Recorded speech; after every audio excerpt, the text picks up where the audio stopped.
This is your 60-second countdown.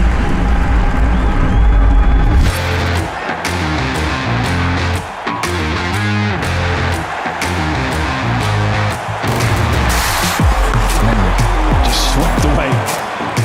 Yeah! Got straight through.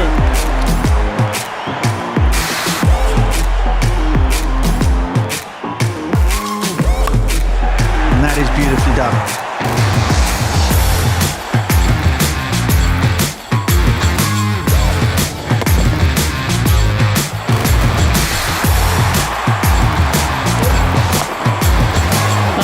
Very good off the bat. Cut away.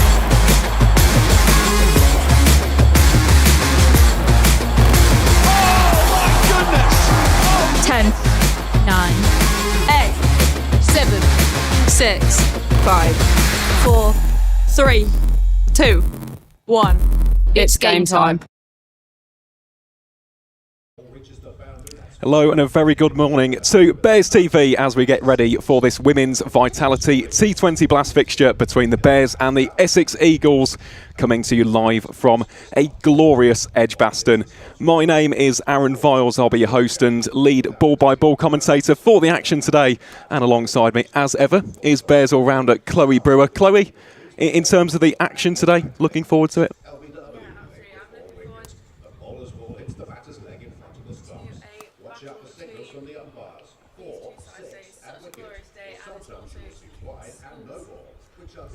Yeah, we have just got a little bit of a technical gremlin with your microphone at the minute, Chloe. We'll hopefully resolve that in due course. But yeah, in terms of the game today, we'll just set up a little bit of the encounter itself. So the Bears currently sit in third place in the T20 Blast table, Essex in sixth. So we'll take a look at the table right now. So you can see there on the screen, the Bears currently sit in the top three, having won 4 of their first 7 matches. They've lost 2, and they also had that tie against the Blaze in the season opener. So in terms of the current position for the Bears, it's looking very, very strong. 20 points, a strong net run rate, and it still looks very, very good indeed.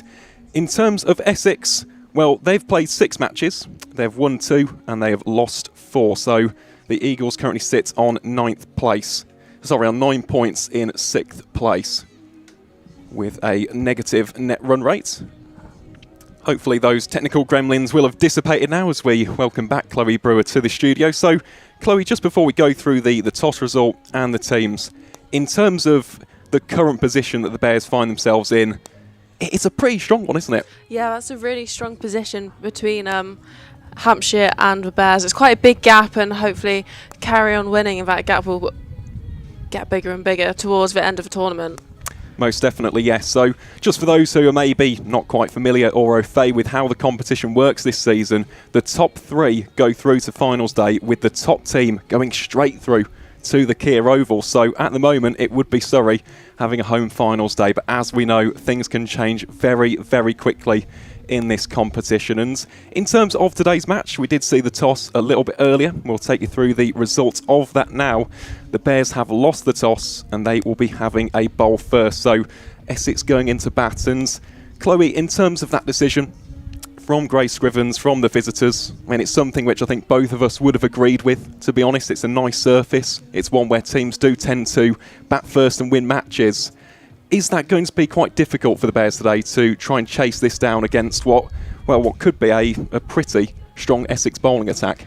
Yeah, it could be. We've obviously got such a deep batting order. We've got Laura Harris coming in, Davina Perrin, Meg Austin opening up, so Nat Rafe as well coming in. We've got a lot of firepower, so batting second won't be too much of an issue. It's a hybrid pitch, so it should hold up pretty well for when we get a go on it later. Absolutely. Well, fingers crossed. And we'll take a look at the 2 teams in just a few moments' time, but the Bears are unchanged from Sunday's 13-run victory over the Hampshire Hawks right here at EdgBLASTon on Father's Day. It was a wonderful performance, wasn't it, from the home side, and as a result it's put them in an excellent position. So, opening the batting, wearing the 16 will be Meg Austin. Alongside her, wearing the 8 shirt, is Davina Perrin, one of the real standouts for the Bears this season and the side's current leading run scorer. Wearing the number 95 is Izzy Wong. who's very close to a milestone, which we may touch upon later on in the broadcast. Wearing the number 22, batting at 4, is the Dutch international Ster Callis. And then at number 5, wearing the 4 shirt, is of course Laura Harris, the real X-factor of this Bears women's side. Wearing 73, and also keeping behind the stumps will be Nat Wraith. She's been in excellent form, so looking forward to seeing how she gets on today. Then wearing the 28 jersey is Caris Pavley, young all-rounder. Wearing the number 11 is Millie Taylor, the Bears' leading wicket taker so far this season, and the second overall in the competition. Wearing the 64 is the Bears' captain, Georgia Davis. Also has an excellent record here at EdgBLASTon. And then wearing the number 3 shirt is Hannah Baker with her right arm leg spin.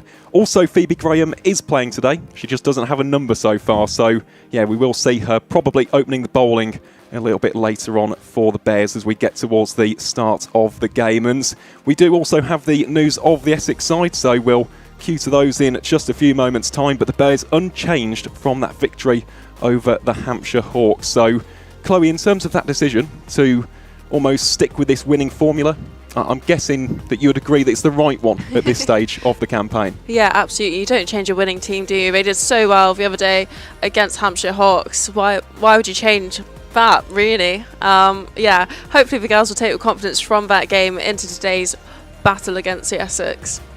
Most definitely, yes. So we will have a look at both teams now, starting, of course, with Essex, the visitors. So have got a couple of changes for today. I mean, the big one for me personally is bringing back Jodie Grucock, as we'll see in a few moments' time. But Jodie, a fine all-rounder, obviously bowls leg spin. We'll see a lot of spin bowling today, actually, between both sides. We've already seen the Bears with the likes of Georgia Davis and Hannah Baker, Caris Pavley as well. So many spin bowling options, and this is a used wicket. There's been around about 5 matches on this hybrid surface so far, so fingers crossed we'll see a little bit of extra degree of turns. So here are the two teams. We've already ran through the Bears outfits. We'll take a look at Essex now. So there's Lauren Winfield-Hill, the captain Grace Scrivens. Lizzie McLeod will be batting at number 3. Batting number 4 will be the Australian overseas superstar Maddie Penner. Then batting 5 is Cordelia Griffith. Number 14 and batting 6 is former Bear Joe Gardner, who obviously knows this, plays very well indeed. Then you've got Sophia Smale, Eva Gray, Kate Kopak, Esme McGregor and Aptaha Maksud. So, Chloe, we did have a couple of ones to watch, didn't we? I'll give you the pleasure of going through the Bears one to watch. In terms of the real standout today, who do you think could have a big game at EdgBLASTon this afternoon? Yeah, we had quite a tough conversation earlier, didn't we? Had to give myself a few minutes to think about it, but I ended up going with today one to watch. Meg Austin, obviously she's batted really well first 2 previous games. First Bears 50 as well last game, so she's taken a bit of form into this game, so hopefully she'll carry on showing us what she's made of today. Most definitely, yep. Had a career best 51 in the victory over Hampshire on the weekend, so definitely coming into this game with plenty of form. And in terms of Essex, there's plenty, to be honest, that we could have chosen. I was very tempted to go with Maddie Penner. I mean, she is a fantastic player and a superstar in the Big Bash. I've chosen Esme McGregor, though, just because she's had an outstanding campaign so far. 14 wickets in the opening 6 matches. She is the leading wicket taker in the competition as a whole. So in terms of Essex's game plan today, it will be give her the ball, try and swing it about a little bit, generate some early movement in the power play and get early wickets. That really is going to be crucial. And in terms of the game as a whole, Chloe, just looking at it from both sides, we've already mentioned and seen a look at the table. Bears in 3rd, Essex in 6th. It's a big game for both sides. In terms of who needs the victory more, in your opinion, who do you think requires or needs those 4 or potentially 5 points a little bit more today? That is a great question. Obviously, Bears player, I'm going to say with Bears. I want to see the Bears win. Carry on that winning streak with 1-2 on the bounce so far. Can they make it 3? But I say Essex, they want to get themselves into that top 3 towards the back end of this competition. That's what they'll be hunting after today. Most definitely, yeah. I think, to be honest, for me, this is a bigger one for the Bears. It really is, because we've taken a look at the table. if the home side are to win today, it's a big gap, isn't it, between the likes of Hampshire, Lancashire, of course Essex in that chasing pack. With only the top 3 going through to finals day, this is a huge opportunity to really consolidate and command that place. So for me, I will say it's a bigger day for the Bears, but potentially it's make or break for Essex, because we've already seen the difference in points. Before a ball is bowled in anger today, 11 points separate these two teams. If that turns into 15 or potentially 16, providing there's a bonus point victory, could be the end of Essex's campaign.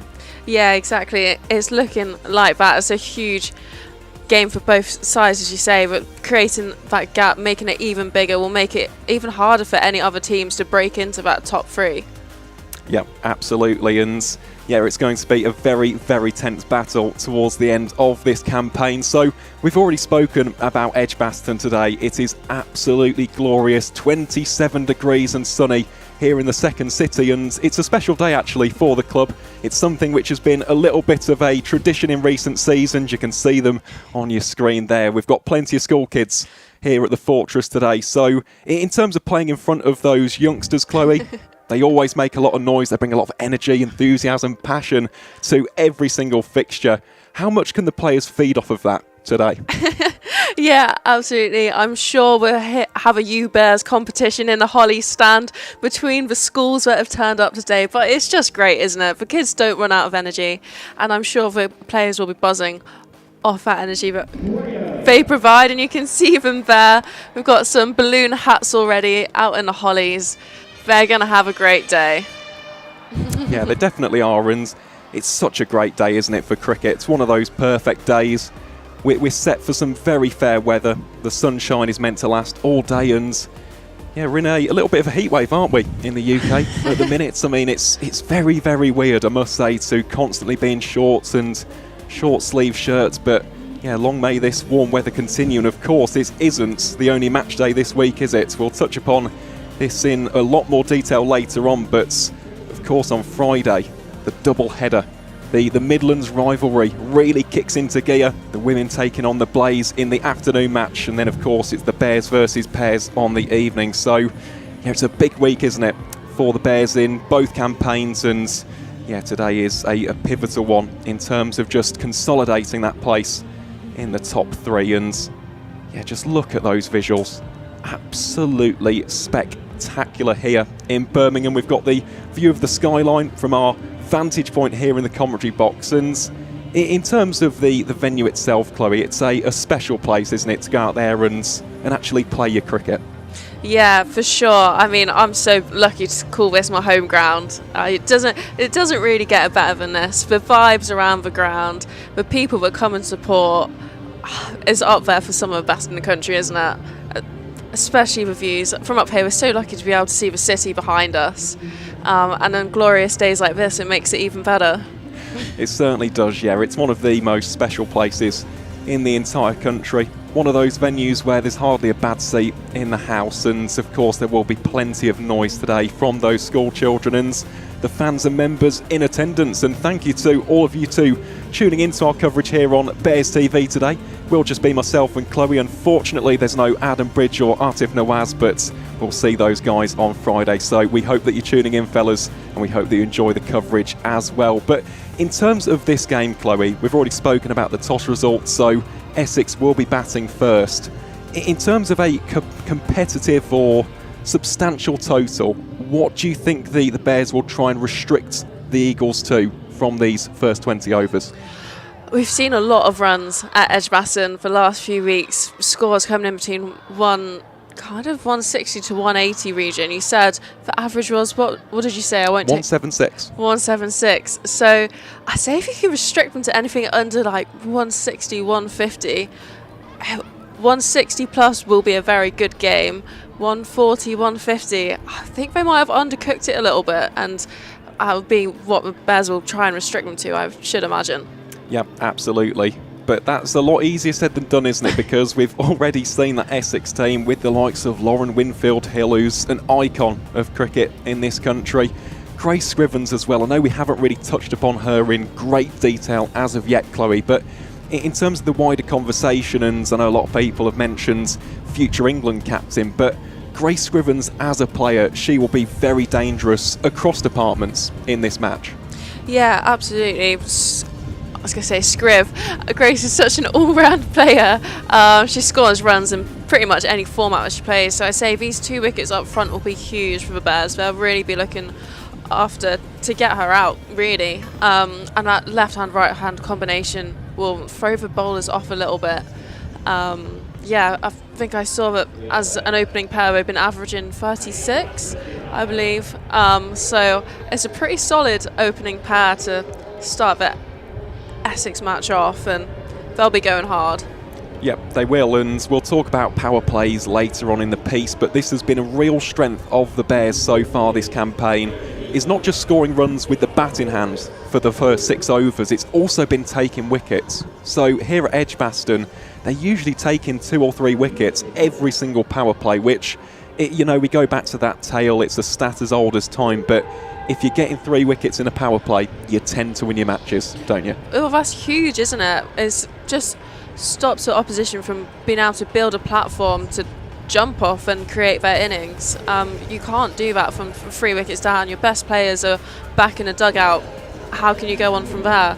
So yeah, it'll be huge to get 2-3 wickets in this power play for sure. It certainly will, and just taking a look at the top order for Essex, so with the likes of Scrivens and Winfield Hill, Lizzie McLeod, who's got a good record against the Bears, Cordelia Griffith, who we've seen in the 100, Maddie Penner, who's a superstar in the WBBL, Joe Gardner, who won the T20 Cup with the Bears in 2019 as well, so always nice to see Joe here at EdgBLASTon. And even in terms of the lower order, Jodie Grucock, Eva Gray, Sophia Smale, I mean, there's plenty of firepower in this Essex side. But in terms of the Bears, we'll talk first and foremost about the bowling, Chloe, as we prepare for the start of the game. But in terms of the bowlers, who do you think we should be watching out for from a Bears point of view in this first innings? That is a great question, actually. I think Millie Taylor's been really valuable this season so far. She's obviously top wicket taker of the Bears.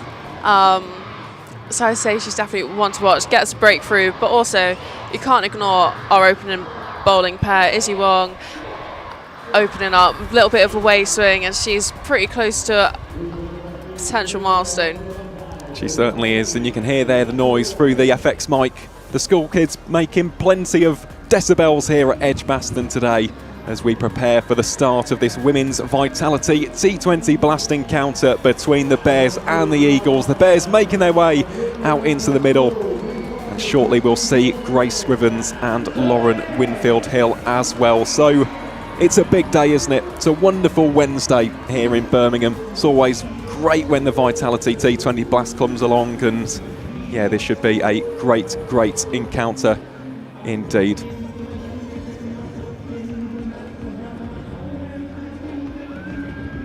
So we have just heard news that there's a bit of a poll in the YouTube comments at the minute, so please do get involved, folks. Don't forget to like the stream as well. But in terms of the wickets, Chloe, how many do you think could fall in the power play? It's a $1 million question, isn't it? That is a great question. I'm going 2 in a power play. 2? I think the first one will be taken in the first over. Oh, okay, that's a big prediction. Yeah, I'm going strong. I'm backing our bowlers, and I think we're going to take 1 first over. What do you think?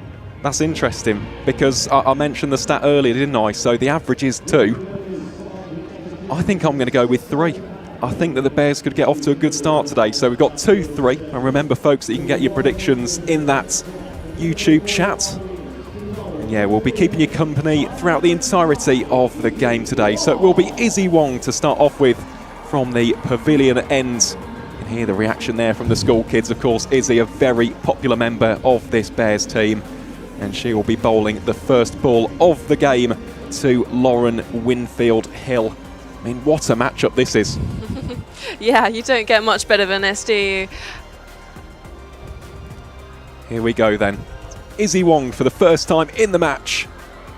That one attempted to be carved away by Winfield Hill, stopped by a diving Davina Perrin. So we're off here at EdgBLASTon in what is the first of the T20 Blast matches taking place across the country today. Of course, this is not a double header, so this is the only game on Bears TV, but Yeah, at half-2, it's another big match, isn't it, in the competition? Surrey versus Lancashire.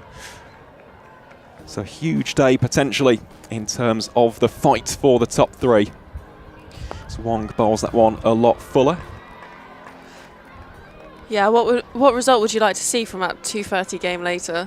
It's a tough one, isn't it? Because for Surrey, they've had an outstanding start to the season. So they are the current league leaders. And it would be a home finals day for them. So I think in terms of that one, just for the benefit of the Bears, from a Bears perspective, I think Surrey winning that would be better. But I'll tell you what, if Lancashire win it, would make it very interesting indeed. It's a good delivery, that, isn't it, from Izzy Wong, just keeping Winfield Hill on her toes. Yeah, it looked like that one just came in a little bit. Just caught her off a little bit off guard. Obviously, Izzy Wong's renowned for getting a bit of late away swing, and that one's just followed her a little bit. We can hear a lot of excited shouts as I think that's Hugh Bear enters for Holly's stand.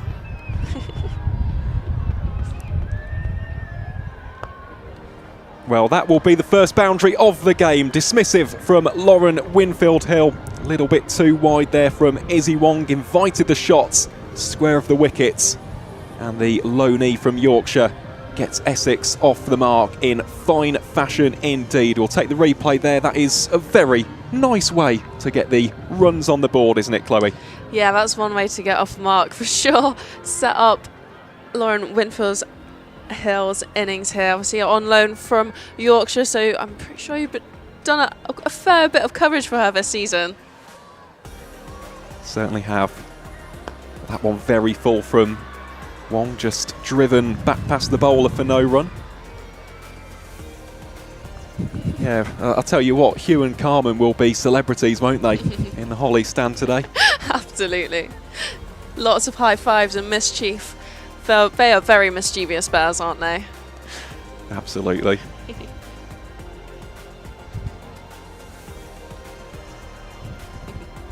So it's Wong to close out the opening over, then that one slightly down the leg side. There'll be a little bit of a pursuit here for Nat Wraith behind the stumps.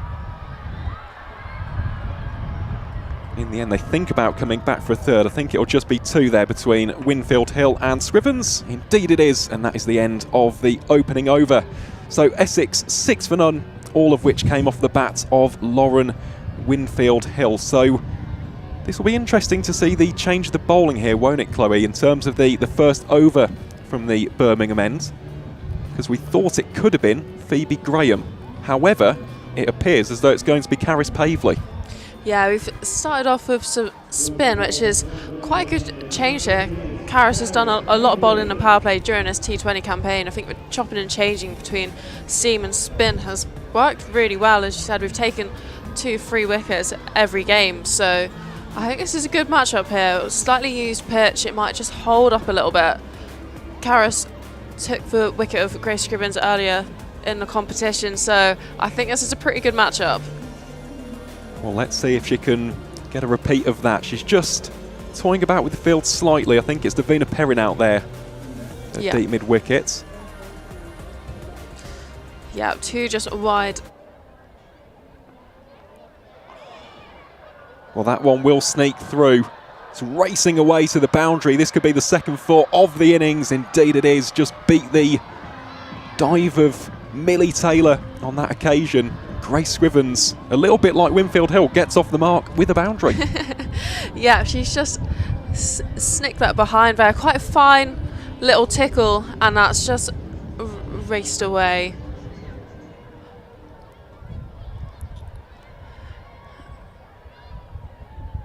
Here is Pavley again, that one. Giving it a little bit more flight, drifted slightly wider than the previous one. Yeah, I think that's where Caris is looking to bowl. She's got a deep cover out, so that kind of short, wide, got protection on both sides of the field.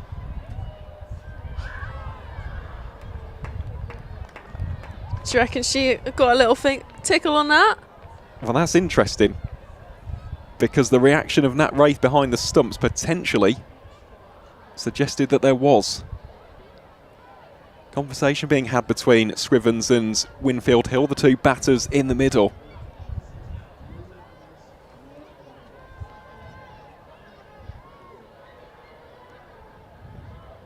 That one a lot wider, isn't it, from Pavely? Inviting the shot there from Scrivens. Will just be a single between the Essex batters. Keeps that scoreboard moving along to 11 for none. Definitely two crucial wickets for the Bears to try and pick up, and conversely for Essex, two huge players in terms of getting the side off to a good start. Pavely again just having conversations with the fielders here. Winfield Hill, this is the big question, isn't it? Where on earth do you bowl to Lauren Winfield Hill? She's got every single shot in the book. Has the conventional sweep, reverse sweep, can smash you down the ground. Tries to play that off the back foot to no avail. Yeah, that's a great point, is where do you bowl to Lauren Winfield Hill? She's so strong all around the ground, but I think luckily here for Karis is with that left arm spin, she kind of follows and drifts into the pad, so kind of cramps Lauren Winfield Hill for room. So I think this is a pretty good field here. Deep mid wicket is out. Just keeps the Essex opener on her toes. Dot ball then for the final delivery of the second over, at the end of which Essex are 11 for no loss. Every great team has its unsung heroes. The all-rounders, the heavy lifters, putting their organisation on the map. We're talking about you, the humble IT engineer, supporting EdgBLASTon across the season. They're the ones delivering, day after day.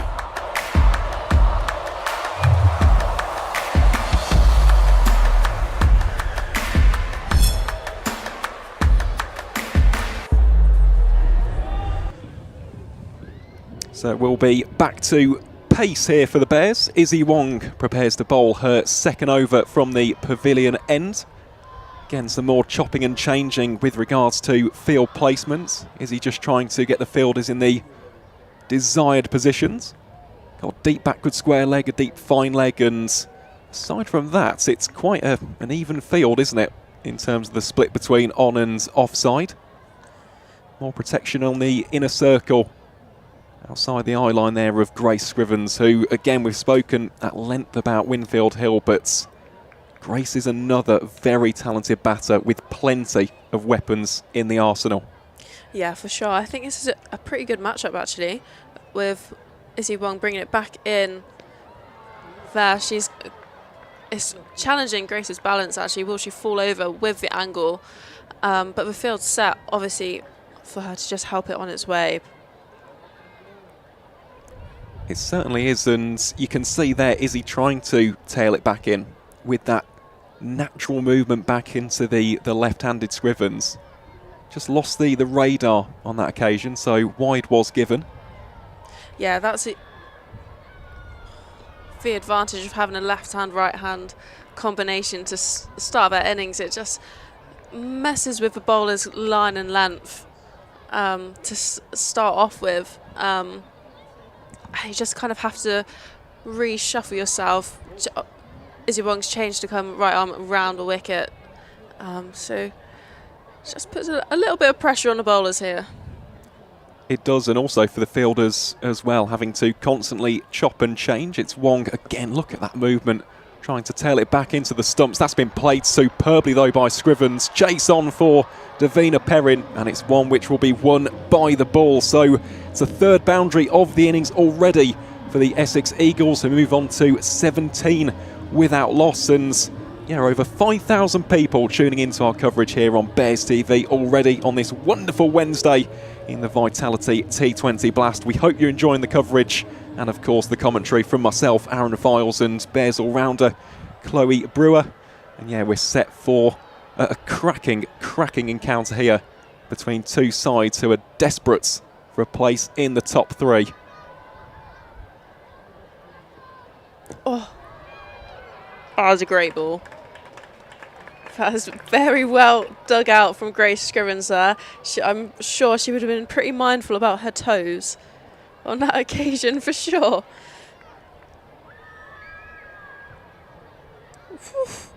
Yeah, that is a serious delivery, isn't it, from Izzy Wong, looking to bring that leg stump into play, firing the Yorker nice and early. It's a good ploy that from Izzy, and she's had a great season so far in terms of those early wickets for the Bears.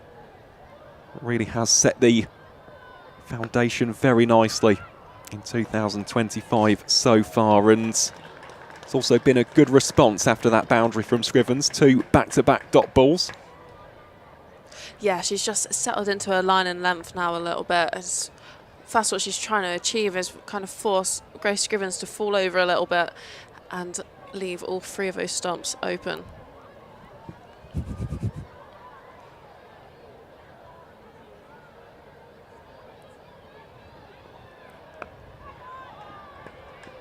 That's great areas there from Izzy Wong. She's taken her time to just reset herself to the left hand here, but I think she's in the swing of it, and this is a great over. Obviously not lost her radar a little bit start of the over, but 3 dots to follow that boundary. That's how you come back from being hit for 4, isn't it? It certainly is, yeah. It's been very impressive, this from Izzy Wong. Slight change of approach now, though. She's coming over the wicket as opposed to around, so potentially looking to shape it away from the left-handed Scrivens. And the umpire for a split second was thinking about giving the wide. In the end, nothing will be given. She must have just got a little bit of shape on it. That's what done, as that's gone through to Nat Rafe behind the stumps.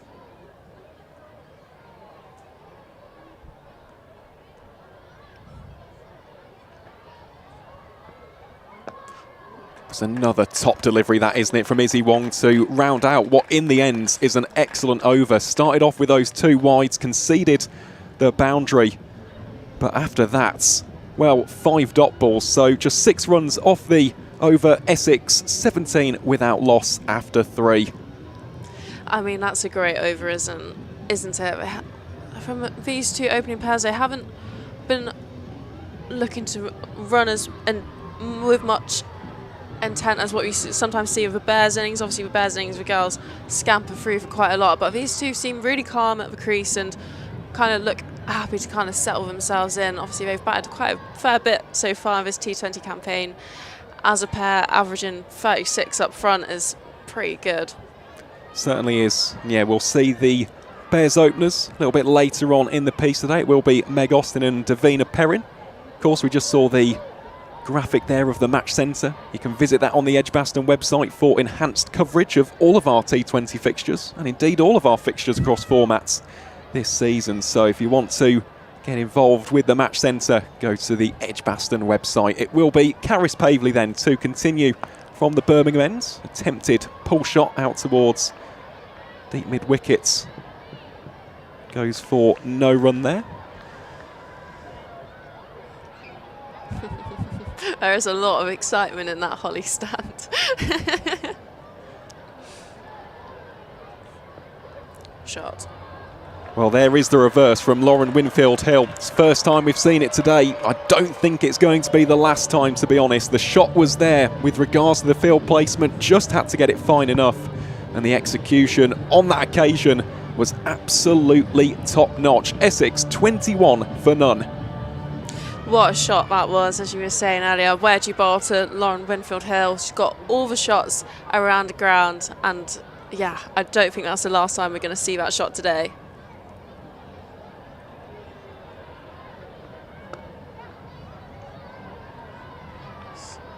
Another fine shot there from Winfield-Hill. Will just be a single on that delivery.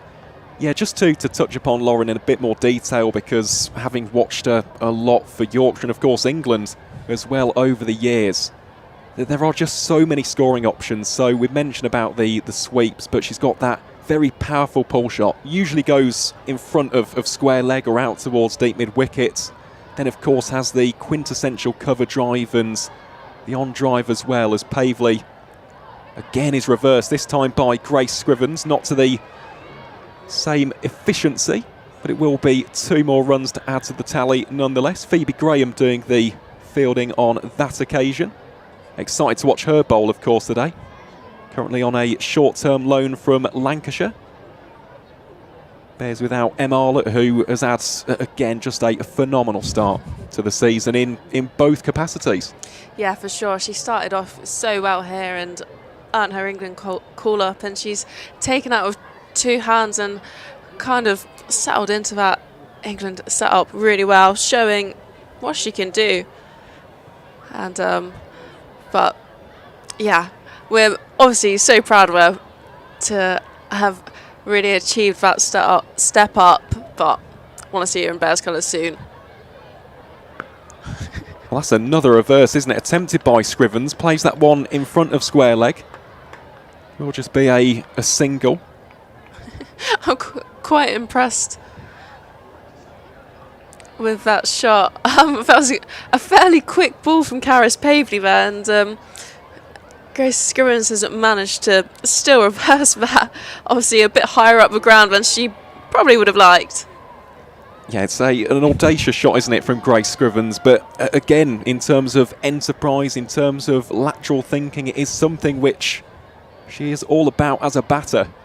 How does Pavley finish off this over? Gives it some flight, and there is the expansion of the arms from Lauren Winfield-Hill. Will bisect the 2 fielders out there, and it will be a boundary to wrap up over number 4. So Essex 29 without loss, as we take the replay there of that excellent shot from Lauren Winfield-Hill. And a little birdie has told me that over 7,000 people are tuning in to our coverage here on Bears TV today. So don't forget to like the stream, of course. Give it the thumbs up. Just the one. I think it's Artif who always mentions about the double thumbs up. If you do that, it cancels it out. So yeah, feel free to like the stream, of course. Comment, interact with us. We'll be here giving you all of the coverage throughout the action today. So yeah, let us know what you're thinking in terms of predictions, in terms of who you're watching out for today. And yeah, obviously like the stream as well. It does really help us here at the Warwickshire CCC YouTube live stream. So another change in bowling here from the pavilion ends. It will be Georgia Davis, the Bears captain, for the first time. A little bit of right arm off spin bowling here to Grace Scrivens.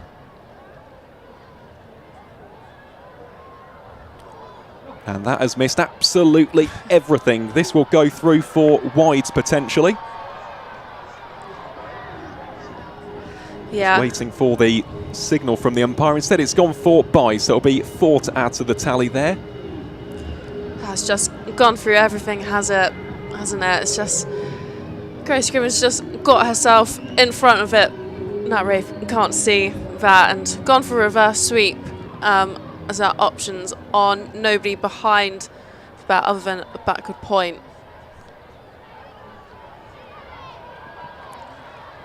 Well, she attempts the shot again, and it goes back to that point you're just making, Chloe. In terms of protection on that offside, it is a lot more limited, isn't it, compared to what we've seen in previous overs. Instead, Davis looking for a little bit more protection on the leg side on that occasion. Both of the fielders out in the deep on the opposite side of the field. Yeah, I think here Georgia Davis coming round a wicket, firing it into the legs there. So Lauren Winfield here can only really hit it onto the leg side. You can see that has been walloped towards the Holly stand for 4. Well, I think the word imperious comes to mind with that. It was disdainfully struck, wasn't it, by Winfield-Hill, who moves on to 19 from 13. Absolutely rifled it off the bat, and no chance there whatsoever for Caris Pavley on the boundary. How does Davis respond after that one? It's a better delivery, just clipped down towards Phoebe Graham, who's operating at a slightly wide-ish long on down there in front of us here in the commentary position. So again, as a result of that single, we'll see a change in the field. That left-hand, right-hand combination really playing into effect so far in this power play. And Chloe, you mentioned about the statistic earlier on. These two as an opening partnership averaging 36 this season. Well, in the blink of an eye, they've already surpassed that. Yeah, I was going to ask you actually what the average power play score is, if you know it off the top of your head.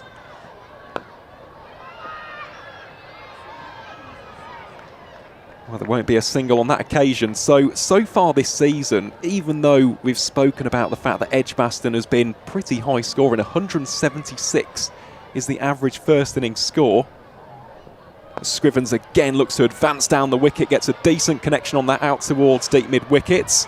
And a good diving stop there in the end will save the boundary. Richly applauded by the members and all the school kids as well, making plenty of noise. It was Meg Austin on that occasion doing the fielding, so Essex move on to 41 for none after 5. But yeah, in terms of average power play so far this season, it's 44 for 2.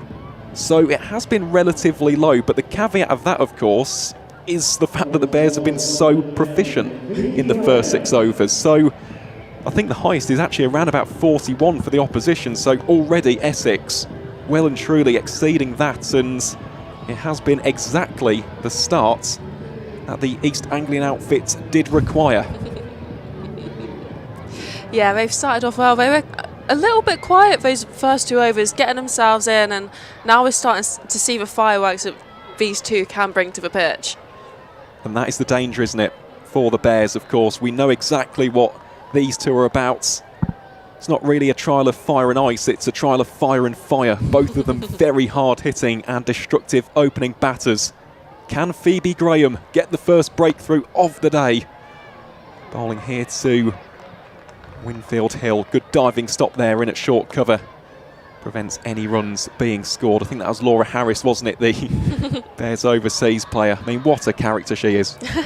Yeah, she's great to have around the girls in the changing room. She's been great, and especially on the pitch, she's done some serious damage so far in this campaign.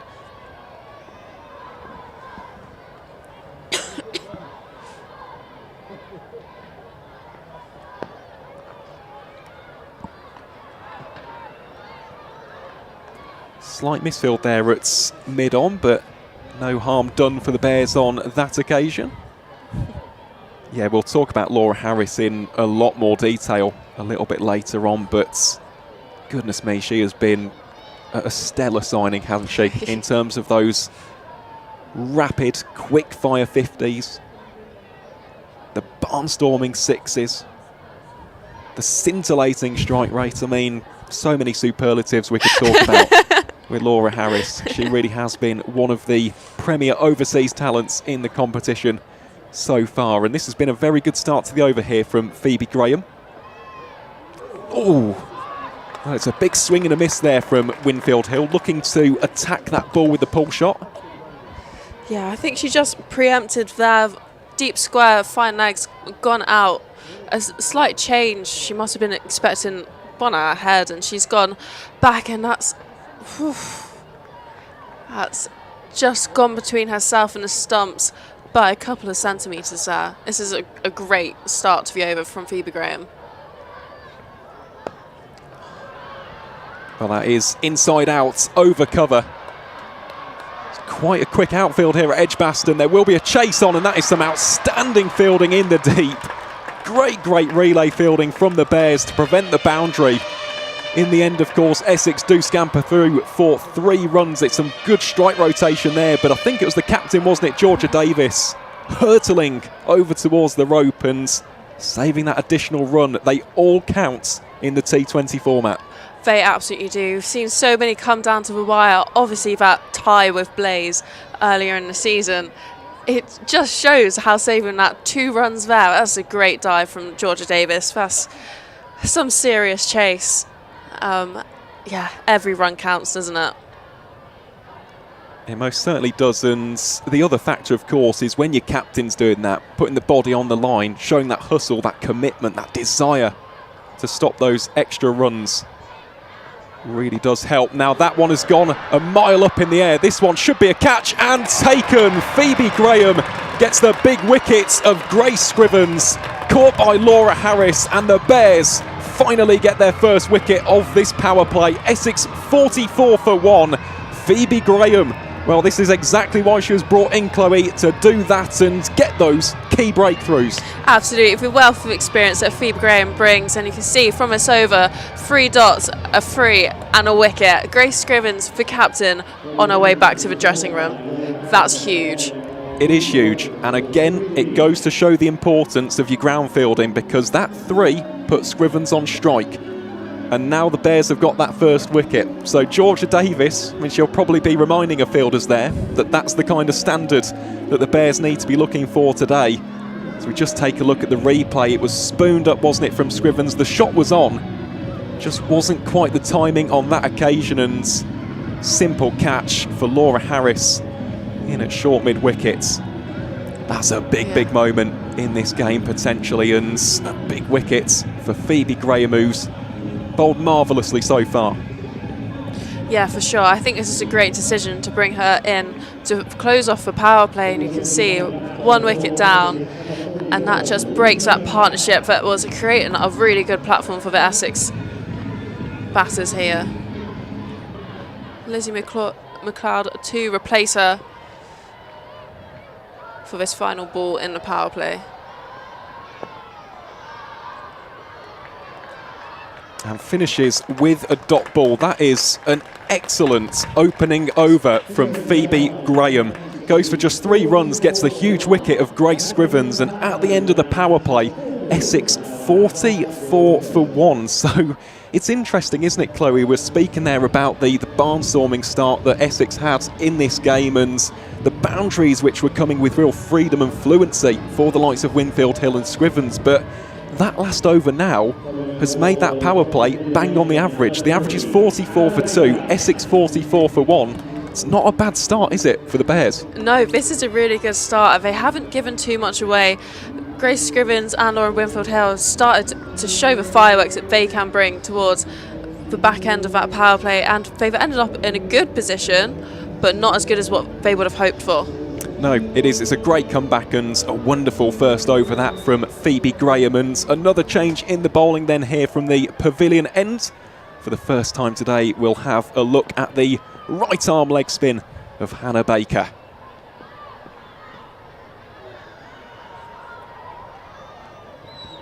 Starts off by conceding a single to Winfield Hill. Yeah, I think Essex will just have a little bit of a rebuild here after that breakthrough in the previous over.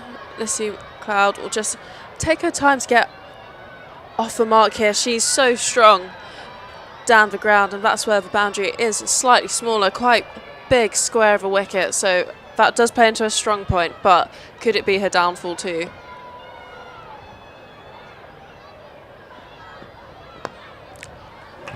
And just like that, Hannah Baker strikes. Lizzie McLeod goes for a 2-ball duck. Gave it plenty of flight, really slowed down the pace of that delivery, invited the big shot inside out over cover. And Lizzie McLeod can only pick out the fielder. Essex 45 for 2, and how about that for a start for Hannah Baker today? You bring on your leg spinner to be the X factor, to be the game changer in that regard, and that's a huge wicket. I was moments away from talking about McLeod's previous performance in the game that Essex won down in Chelmsford.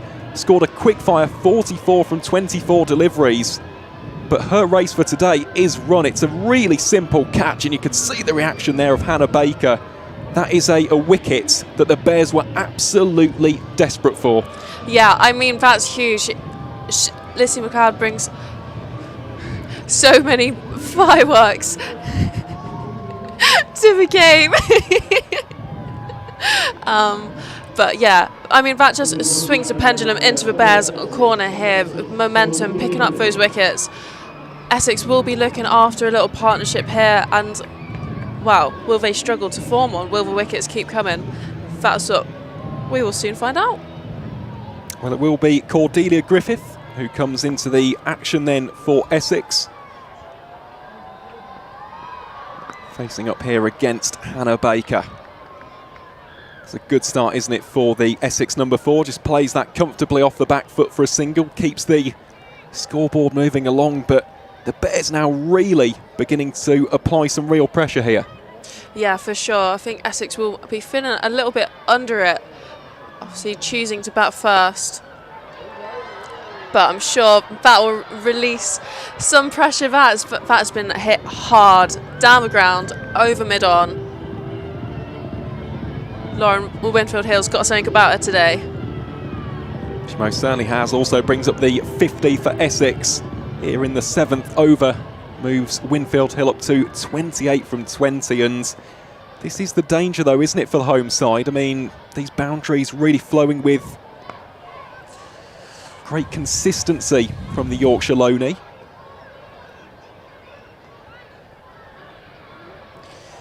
Yeah, we've got 2 Yorkshire Loneys on both sides of the pitch today. Stair Callis on loan for the whole season, playing for the Bears, just come back from Netherlands international duty. So she'll be happy to be back out on the pitch. Well, that's a bit of a drag down, isn't it, from Hannah Baker, and it's been punished by Cordelia Griffith. Just turns around, wheels it off to the boundary, and that will be her first 4 of the game. So at the end of over number 7, Essex are 55 for 2.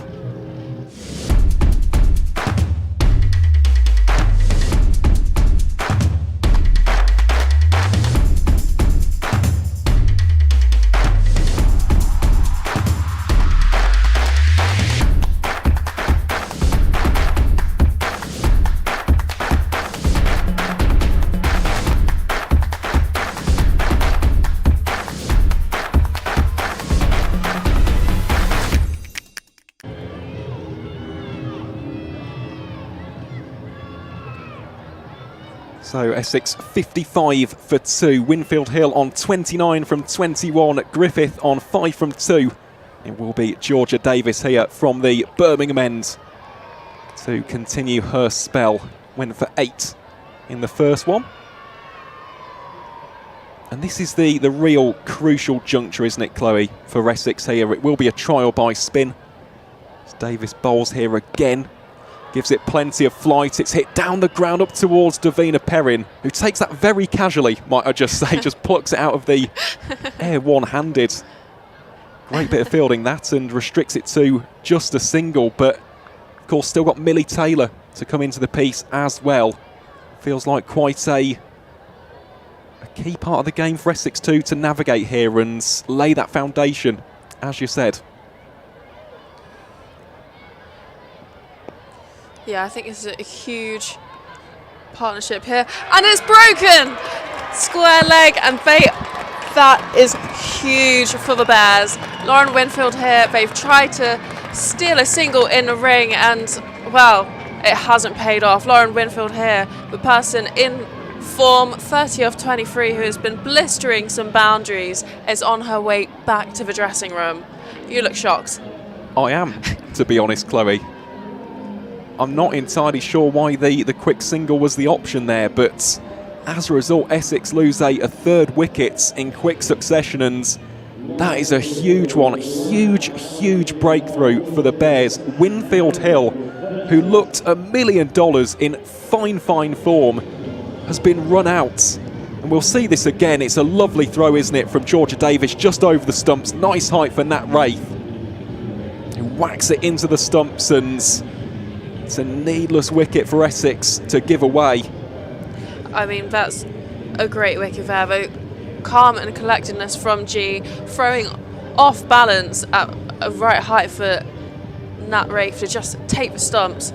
I mean, that was unbelievable. And yeah, as you said, another needless wicket for Essex, and they keep on coming for the Bears. Could prove to be a pivotal moment, couldn't it, in this first innings, and that just goes to show, doesn't it, the importance of ground fielding. Georgia Davis so far today, well, she's affected 2 wickets. I mean, you look at that one of Scrivens earlier on, because of that 3, it puts the Essex captain on strike, and the very next delivery, she was dismissed by Phoebe Graham. And then on that occasion, again, great desire and commitment to attack the ball aggressively. Really good stuff from the Bears skipper. But as we mentioned, Essex bat deep, and in next is Maddie Penner, the Australian overseas, who starts off with a dot ball. I mean, this is a dangerous little battle, isn't it, for the Bears with Maddie Penner. Does love playing spin, and I think back to the previous game between the 2 teams down in Chelmsford. Good delivery from Georgia Davis. She scored 4 fours and a 6. Every single one of them came against spin bowling. Oof. So this is, again, one of those matchups. It's one of those battles which could be very, very crucial. Yeah, but I think she might just proceed with a little bit of caution. Obviously, those wickets in quick succession, you want to kind of calm the ship a little bit, settle it down, get yourselves in and form another partnership here, because we're into the middle overs, and to create any form of platform to get to that 176 mark, they'll need a serious partnership. They definitely will. Yep, so Essex 56 for 3 after 8, as we see the crowd shots here. Plenty in the Hollies today. I mean, we've mentioned this already, but it is the annual tradition here at EdgBLASTon. It's the school kids takeover, isn't it? And what a glorious day it is weather-wise. Hardly a cloud in the sky. It's meant to be in the mid-to high 20s. So, obviously, for those who are tuning in around the ground, make sure you've got your hats, your caps, your sun cream on. Exactly, yeah. So important. And, of course, remember to stay hydrated as well. Here is Graham then from the pavilion end. That should be a simple drop and run. Indeed it is there from Griffith. They think about a second, but Penner was having none of it on that occasion. Yeah. Yeah, you can see just how busy the Holly stand is. Over 1,000 school kids in. Hugh and Carmen Bear are causing carnage, I could imagine. Well, they have been very popular, haven't they, so far today? We mention it, but they've basically got celebrity status in the Hollies. Yeah, 2 pretty popular bears will be hanging around, running around, and the Hollies over there. Well, yeah, they've already taken plenty of selfies and I think a few autographs as well, but tell you what, they must be quite hot in those outfits today. I'm not sure if you've actually tried on the mascot outfit, Chloe, but the head of the bears are very, very warm inside as Graham bowls a short one. First time we've seen a real back of a length delivery so far today, keeping Penner on her toes. Yeah, just keeping Penner honest there.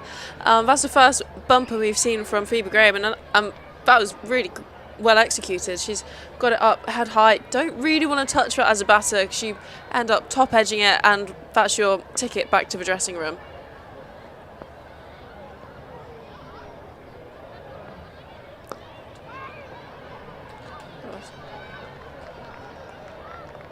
This is great from Phoebe Graham. I'm not sure what you were going to say, but probably something along similar lines. Very similar indeed. It's just the dot balls. They're continuing to mount up here. So you think of the previous over, only one of those deliveries actually went for runs. It was the 3, wasn't it, taken between the 2 Essex openers, and of course just the 1 scored in this one so far. It's a tremendous start for Phoebe Graham. And there's the real first shot in anger from Maddie Penner. Takes a couple of bounces over the rope for 4 runs, and this is the danger, isn't it, for the Bears, of course. Maddie Penner, known for being one of those real quick scorers. Seen it in the WBBL for the Adelaide Strikers. Of course, she has that very nice record of being the first number 7 in the history of the WBBL to score a half century, which included 24 runs in an over. So if you want to know what Maddie Penner is about, yeah, it's usually 4s and 6s to all areas of the ground.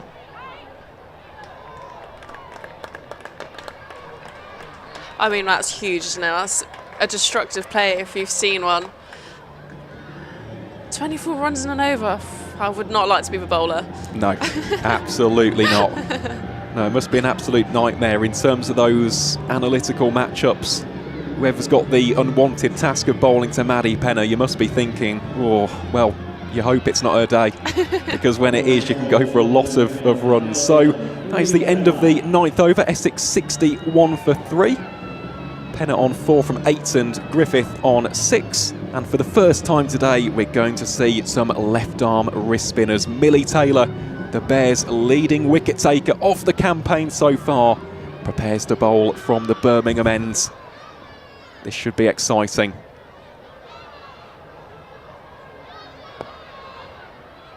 Yeah, this is great. Bringing on Millie in the middle overs here. Partnership's pretty fresh, so if she can sneak one through here. She had 2 big wickets the other day, obviously taking a wicket of Georgia Adams, who came down a wicket and missed one. I think that's just that slower pace. She gets a flight right, and it's pretty hard to play.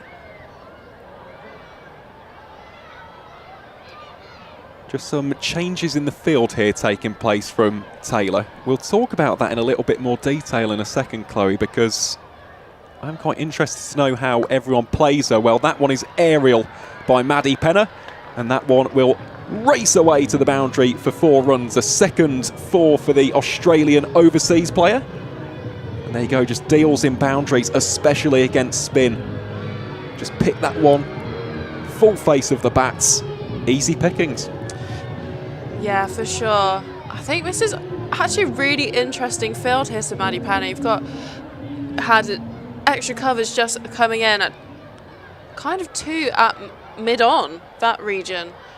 But that's just been changed for this ball. We've got protecting the straight boundary here with, well, we can tell where she's going to hit a ball from this field.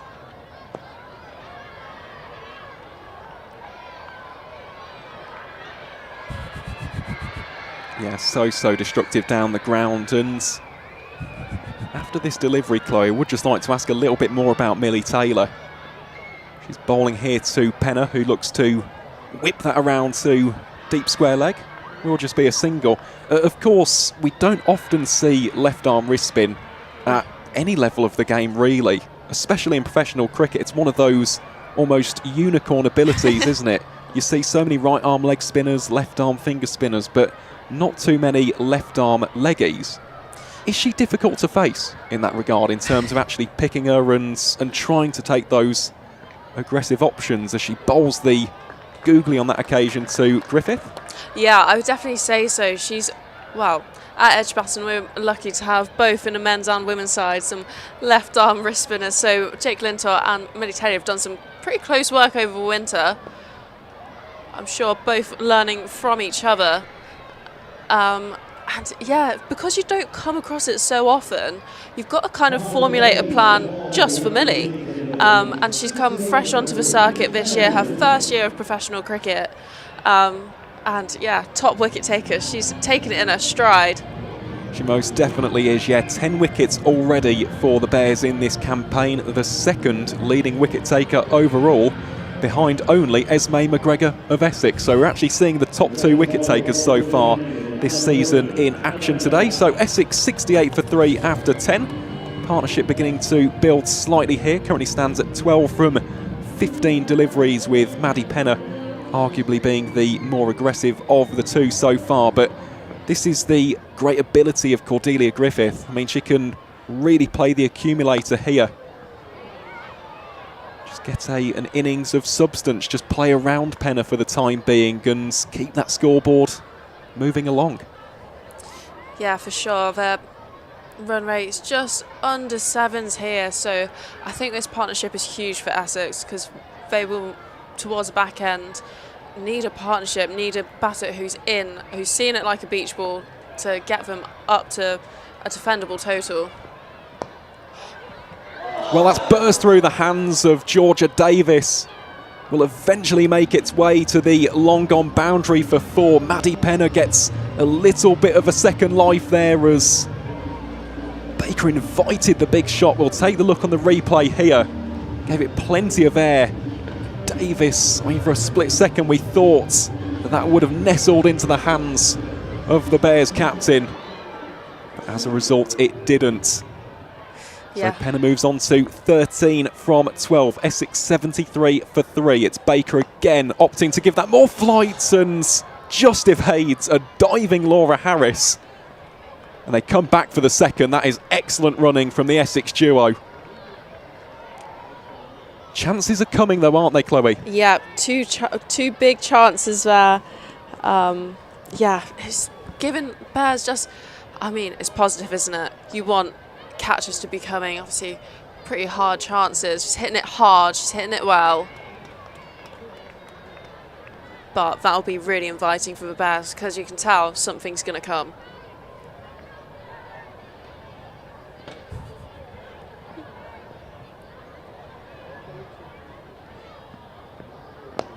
That is a juicy full toss from Baker. Drilled down the ground, and there's some sharp work from Caris Pavley. Restricts it to just one. So one delivery remaining in this 11th over. And it will just be a single in the end as the Essex batters scamper through. So at the end of the over, Essex 77 for 3.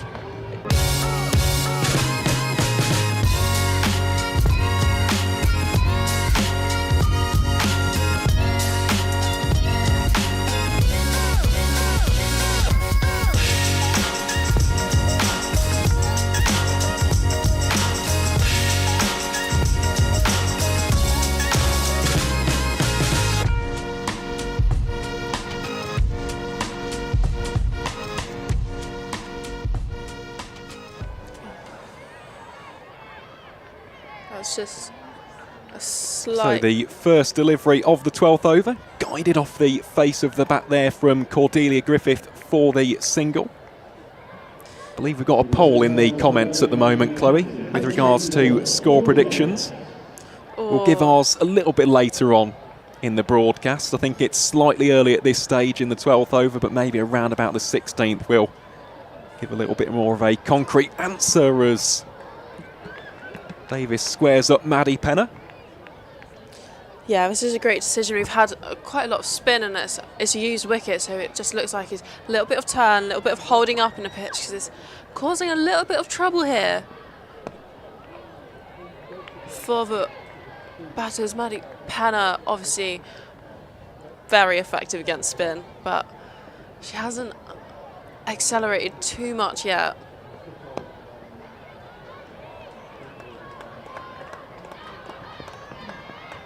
That's some more good running, isn't it, between Griffith and Penner? But then again, you've got to think of the game situation here, haven't you? 79 for 3 in 11.4 overs. If one of these two goes and another couple of quick wickets fall, Essex could be in a very perilous situation as Griffith advances to meet the pitch of that delivery. So will just be a single on that occasion. One more delivery remaining here in over number 12, in what's been another tight one from Georgia Davis, currently wicketless from her 2.5 overs. Coming around the wicket to Maddie Penner and finishes it off with a dot ball. So after 12 overs, Essex 80 for 3, an excellent over that from Georgia Davis. And yeah, over 8,500 of you tuning into our coverage here on Bears TV. So remember, folks, to give us a like the stream, interact with us, give us some comments, and there is a poll as well taking place at the moment with regards to score predictions. So yeah, interact with us, keep us some company on this Wednesday, I think is the general gist.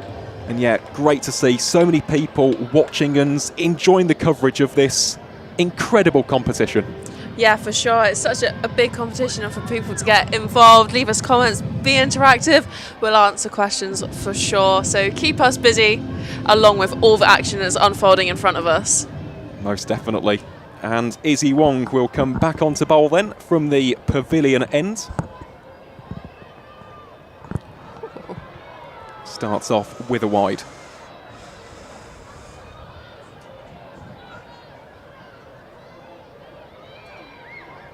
Yeah, this is good. Obviously bringing our international bowler back into the attack. I think they've identified that this is a big partnership here for Essex. Can they get that platform together to kind of accelerate towards the back end? So can we get the breakthrough here? Attempted pull there, she just hasn't timed it. Normally Cordelia Griffith is very strong all around the ground and yeah, normally punishes a lot.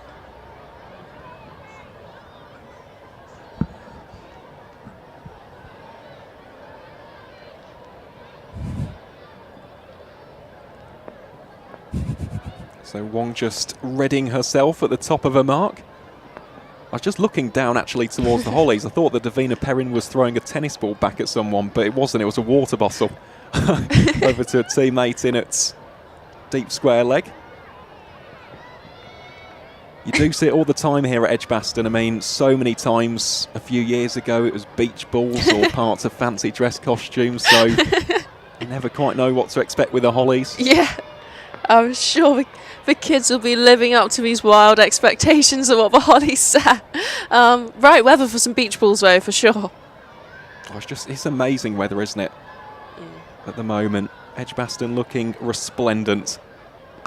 That one is short and whacked away out towards deep point, and again that is some exceptional fielding out in the deep. The ground fielding so far from the Bears has been absolutely bang on the money. Saves a couple of runs. Meg Austin doing the fielding on that occasion.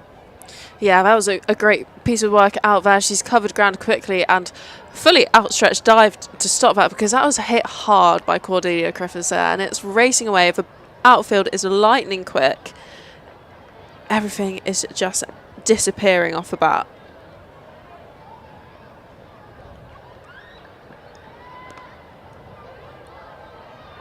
It's another powerful pull shot, and it's fine enough to beat the pursuit of Hannah Baker. Real sign of aggression there from Cordelia Griffith, who moves on to 18 from 15. So 7 runs already from the first 4 deliveries of this 13th over. We are beginning to reach the stage where these two probably will begin to just shift through the gears, try and accelerate the run rates at this stage as the partnership moves on to 31 from 31 deliveries. Wong, that's a big full toss. Almost a carbon copy in terms of the placement of that one out towards the Stanley Barn stand, and it will be given as 4 more. Yeah, Cordelia Griffith just using the extra pace of Izzy Wong here and kind of helping it on its way towards that backward square region, towards the Holly stand and very excitable kids over there. But I think Izzy Wong will just be looking to get out of this over, possibly a slower delivery just to take pace of it so Cords can't get her hands through it.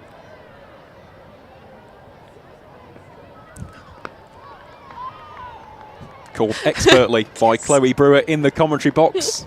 Wong does take the pace off, and it will be a dot ball to finish off number 13 in the overs column. So Essex 91 for 3. So we just have some excellent wide-angled shots here of EdgBLASTon. Our camera operators work so hard, and yeah, they get some amazing shots of this iconic venue. So yeah, keep up the good work, folks. So it will be Caris Pavley who gets ready to bowl here from the Birmingham end.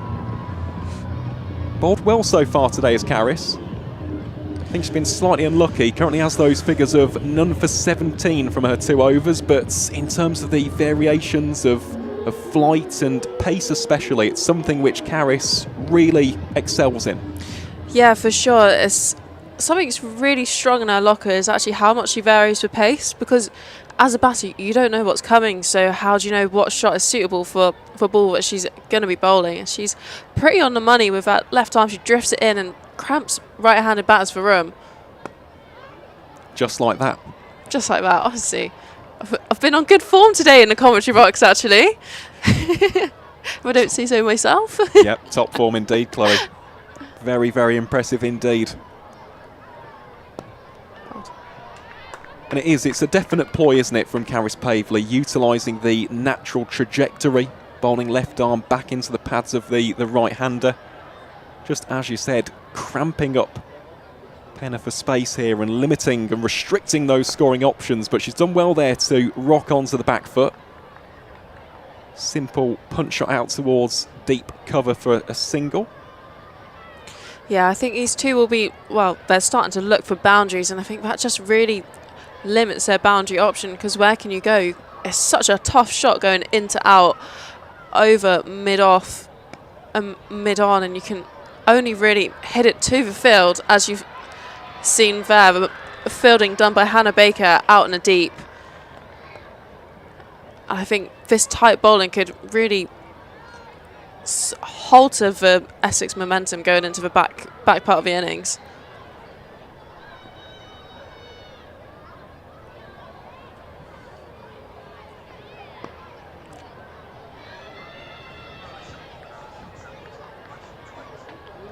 So another single there off the bat of Cordelia Griffith. And you can see there the real variation of pace. To Cordelia, Pavley's really just firing it in, zipping it in with a little bit more velocity. And then against Penna, happy to just reduce that pace, invite the big shot, given all of those fielders protecting the boundary on that onside. So will be a single to finish off over number 14, Essex 96 for 3. And said it there, I mean, about Pavley's bowling today. She has been on good form, and that's a really good over. Goes for just 5 runs at the end of it. Yeah, that's what's going to be really damaging in this innings, is actually lack of boundary there. Is under a run of ball, and run rate 6.86. I mean, you'd want that to be a little bit higher at this stage, I would say. Most definitely.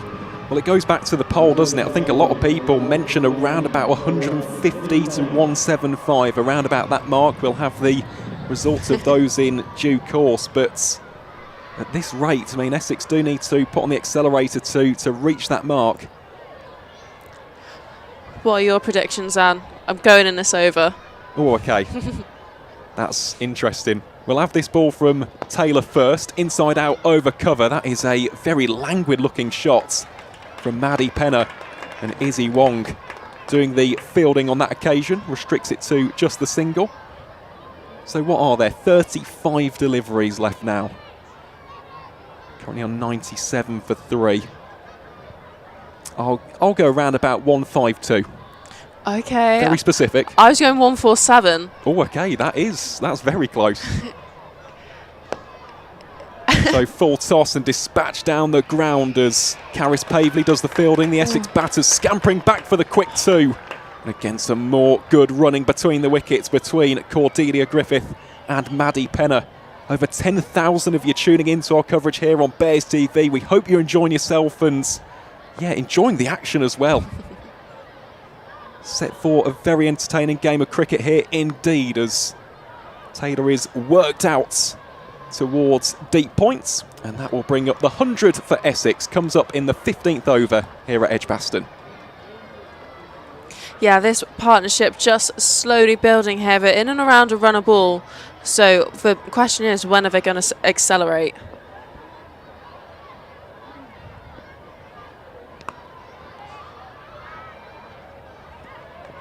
Great stop that, wasn't it, from Laura Harris. Been active in the field so far today and prevents the boundary.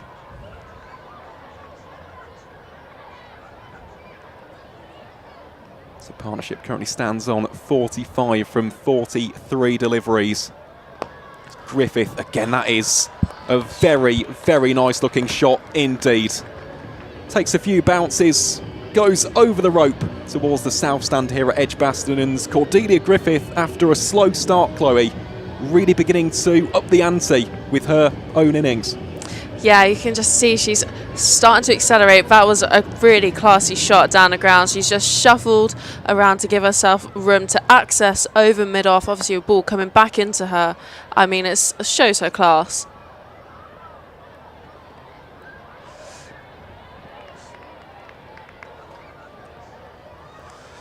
So that will be the end of over number 15. Essex 105 for 3.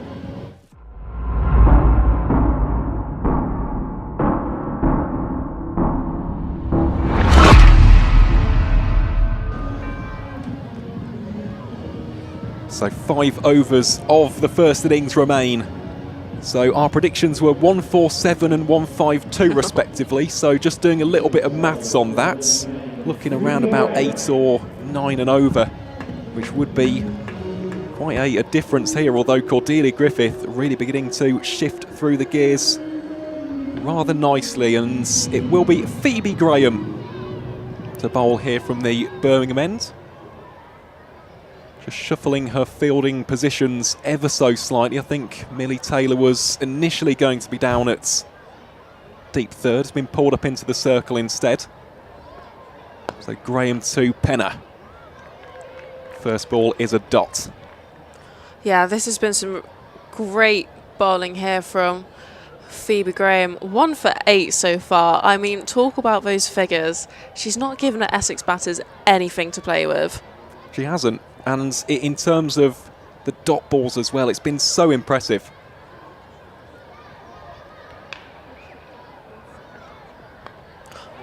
Oh, Penner, it's just gone over the top of Taylor. Will go out towards that deep third boundary, and that will be the 50 partnership for the 4th wicket here for Essex. Penner contributing 25 from 27, Griffith on 32 from 23. Can Essex motor in these final few overs and get up to something around about that 150, 160?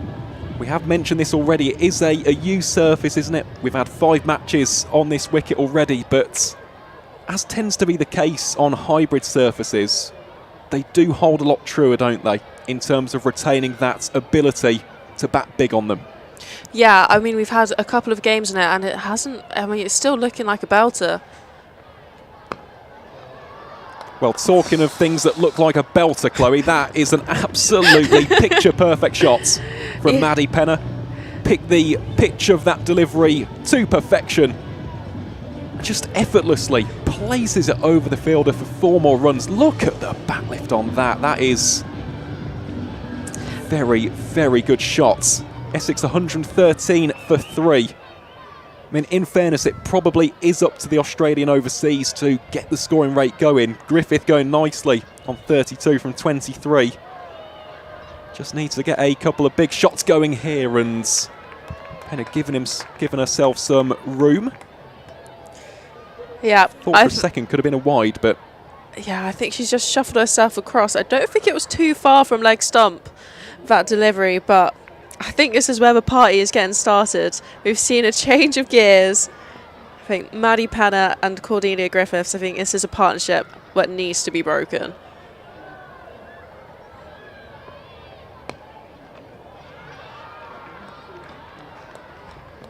well, that's the kind of shot that speaks for itself, to be honest. Maddie Penner now going for another 4 in this over. It's a glorious strike, a very fluent flow of the cricket bats. And now this is a little bit worrying for the Bears. Graham, who had those figures of 1 for 8 at the start of this over, already shipping 12 in this 16th. Still 1 delivery to go, of course, and you can hardly give Maddie Penner the opportunity to hit those 4s and 6s. Bit of a change in the field here as deep backward square leg comes into the circle and mid-off is pushed back to the boundary. Yeah, I think we might see a slightly slower ball force Penner to hit up the ground to finish off the over.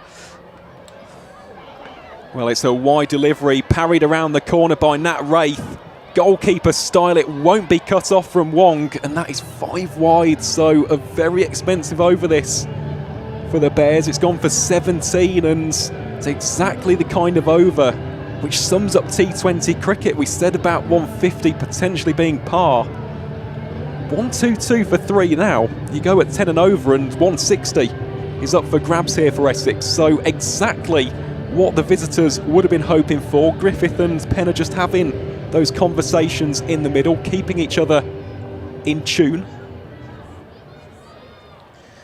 How does Graham finish it off? Well, again, it's full. Goes for the appeal. None of the Bears are interested, so that will be the end of a very good 16th over for Essex. The Eagles 122 for 3. That partnership now stands at 66 runs from 51 deliveries. So getting to the stage now where the Bears desperately need one of these two to depart. Who will we see? I think it's going to be Caris Pavley. Yeah, I think that's a really good choice. Obviously, that is a huge over there for the Essex Eagles, and I think that's going to be the turning point, the pivotal point in this innings where they've shifted through the gears right up into 5th and 6th. So I think if Caris Pavley can just bring them down a little bit, create a little bit more pressure, a couple of dot ball strings, and we'll be looking to break this partnership.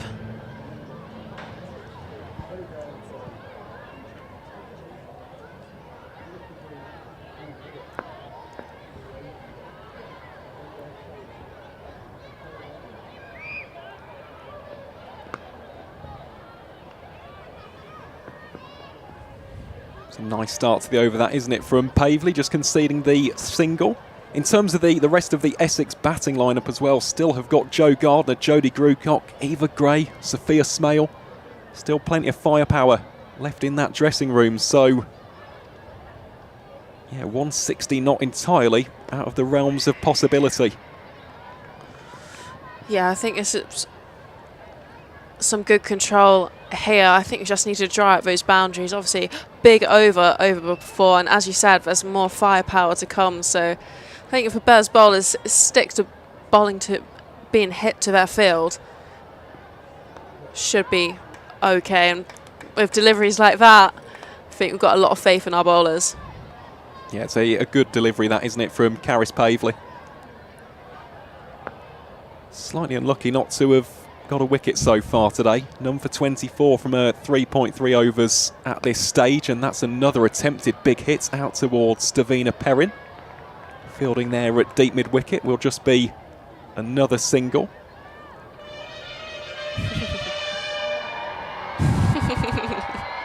Trumpet proving popular out with the Hollies.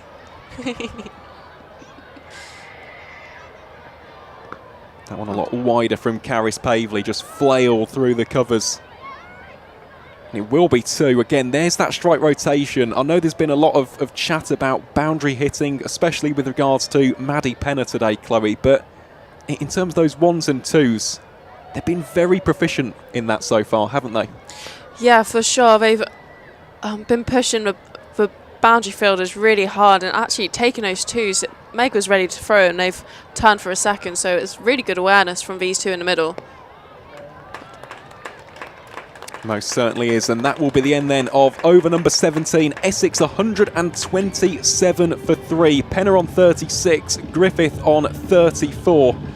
And yeah, these are going to be some very intriguing final few overs. 3 remain in the innings, Chloe. I know it is a tale as old as time, but in terms of predictions, what do you think Essex can get up to at this stage? I'm still sticking strong with my 147. Yep. 147. I'm sticking with it. It's a little way to go. 3 overs remain. Can they maintain this firepower they've shown in the previous over? Because that last one's going for a runnable over, a couple of runnable overs, and you're struggling here to get up to that par mark. But what do you think? I'm still sticking strong as well. I think 152, to be honest. And a reminder, folks, that you can follow us on all your favourite social medias using the @Warwickshire_CCC. And of course, feel free to send us a message in the comments section on the YouTube live stream, and like the stream if you haven't already done so. All those interactions really do help us out here on Bears TV, as Hannah Baker bowls here from the Birmingham ends and starts off very well indeed with a dot ball. That's how you want to start your over. This vital part of the game is how many dot strings can you create. Put the pressure, because these girls are going to start going hard. 3 overs remaining.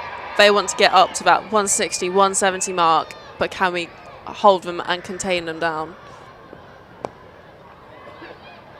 Plenty of flight on that particular delivery from Hannah Baker, and good fielding from Davina Perrin, wasn't it? Coming across from long on. Cuts it down to just a single, and 3 balls in, just 1 run coming from it so far. Exactly what the doctor ordered as far as the Bears are concerned. Bit of a change in the field here as Izzy Wong is pushed out towards the Hollies boundary. And deep square leg comes into the circle as well. Just wait and see where Wong actually finishes up. It'll be probably about deep extra cover, won't it? Yeah. Yeah, I think Hannah Baker's just going to get it up there, right up, to force Maddie Penner to sweep. And as you can see there, she's kind of fallen into the trap, and it's dangerous because this is how Hannah Baker's going to get her wicket.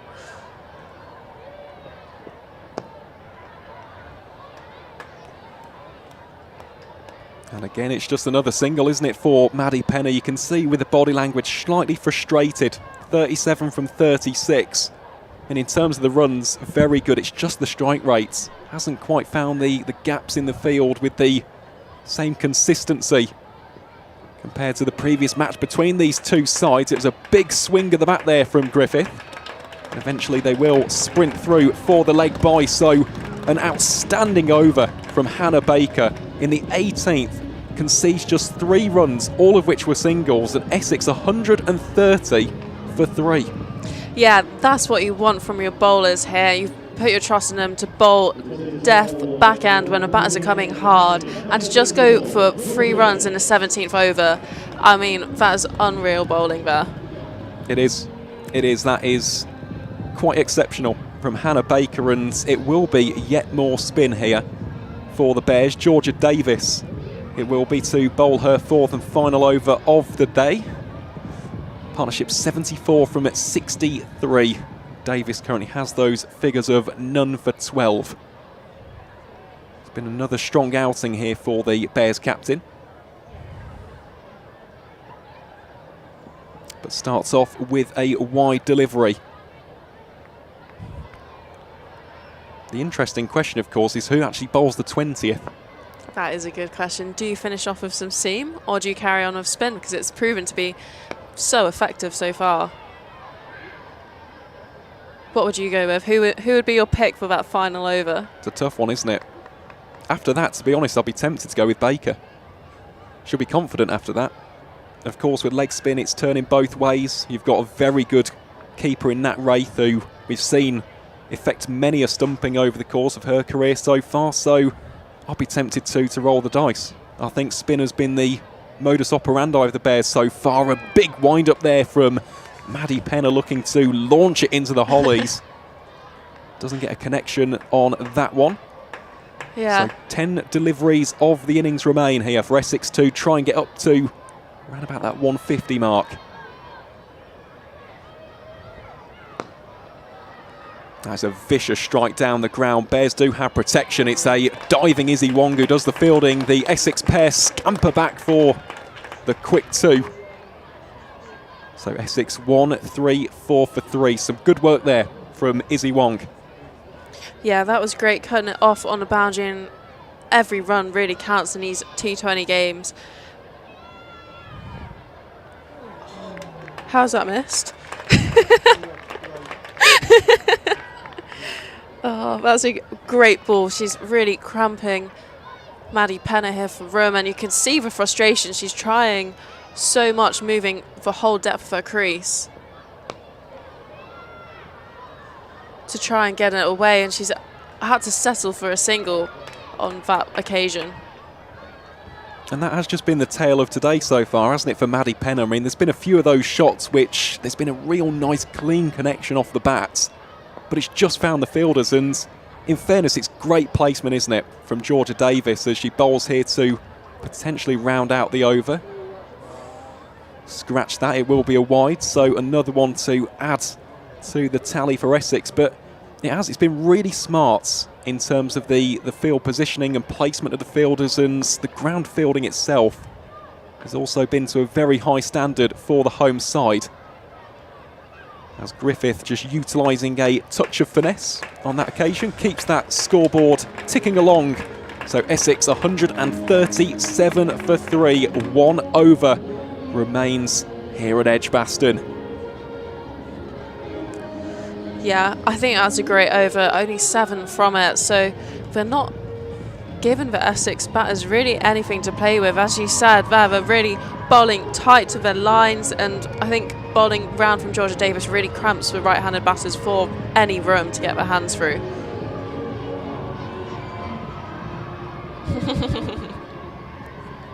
And that's what it's all about, isn't it? Got 1,000 school kids here at EdgBLASTon today, all enjoying themselves in the Eric Holly stand. What a day it is here in the second city. So it won't be leg spin. It won't be Hannah Baker to bowl the final over of the innings. It will be Izzy Wong, who, as we've already seen so far today, has that extra degree of pace, also has those very clever and subtle changes of pace with the off-cutter and the back of the hand slower ball. So, yeah, looking forward to this for Izzy Wong. It's gone for 23 runs from her previous 3 overs so far today. She'll be bowling around the wicket here to Cordelia Griffith. Starts off with a loopy full toss It's hit down towards Davina Perrin for a single. Yeah, I mean, I love this plan. 4 out on the leg side. She's coming around the wicket, slower balls into the pads. What can you do as a batter with that unless you show all 3 stumps and try to hit into that offside? But even then, there's not much pace, and what do you do?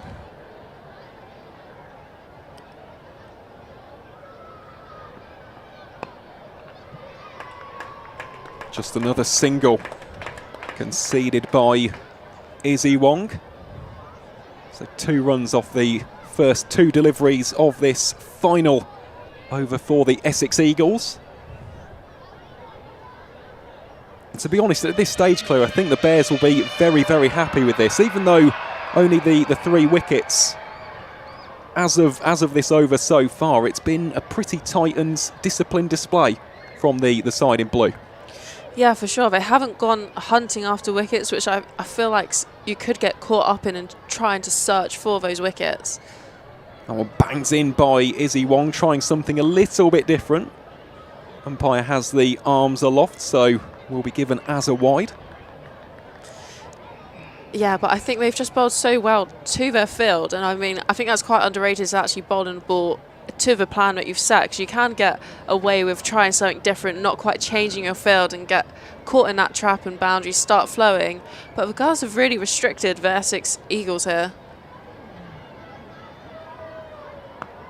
Well, that is a full toss, and that has been walloped. 1 bounce for out towards the family stand at EdgBLASTon. Cordelia Griffith just 8 runs away from a half century, and yeah, not the delivery that Wong was looking for on that occasion. Going for the Yorker. It is the risk reward, isn't it, at this stage of the innings, especially when you've got 2 set batters. For sure, as you said there, that has been walloped into the leg side, and even though there's a leg side field set, there was no chance of stopping that, and that will really relieve some pressure off this over for the Essex Eagles. And there's that change of pace from Izzy Wong. Just flat batted, wasn't it, towards Laura Harris. Along the carpet will just be a single, so 2 deliveries remain in this Essex innings. And to be honest, Chloe, I think we've both done quite well with the predictions. You said 147, I went with 152. Either way, I think the Bears will be the happier of the 2 sides, but then again, it has been quite difficult to score boundaries with consistency on this surface, so feels like those first 6 overs with the fielders up could be quite important. Well, that has to be a single taken. Wong was adamant about the LBW, but the 2 Essex batters eventually do decide to scarper through for the single. Pinner again slightly frustrated there, just didn't get any connection. So Essex 146 for 3. See the replay of it here, of course. One coming around the wickets. Umpire completely unmoved on that occasion. Another change in the field here as deep fine leg is brought up into the circle. One just happy to play about with those fielding positions. Here she is then, bowling to Cordelia Griffith. Griffith rocks onto the back foot, penetrates the gap, and Essex will finish the innings on 150 for 3. Excellent way to round out their 20 overs as Penner finishes on 41 from 42. Griffith goes on to 47 from 36, and in the end Essex do get to that 150 mark. So we'll take a quick break here on Bears TV, only for a couple of minutes of course, because we've got highlights and innings break analysis to get into, but when we return we'll talk you through some of the key moments and major performers in the first 20 overs of this innings as the Bears look to chase down 151 runs for victory.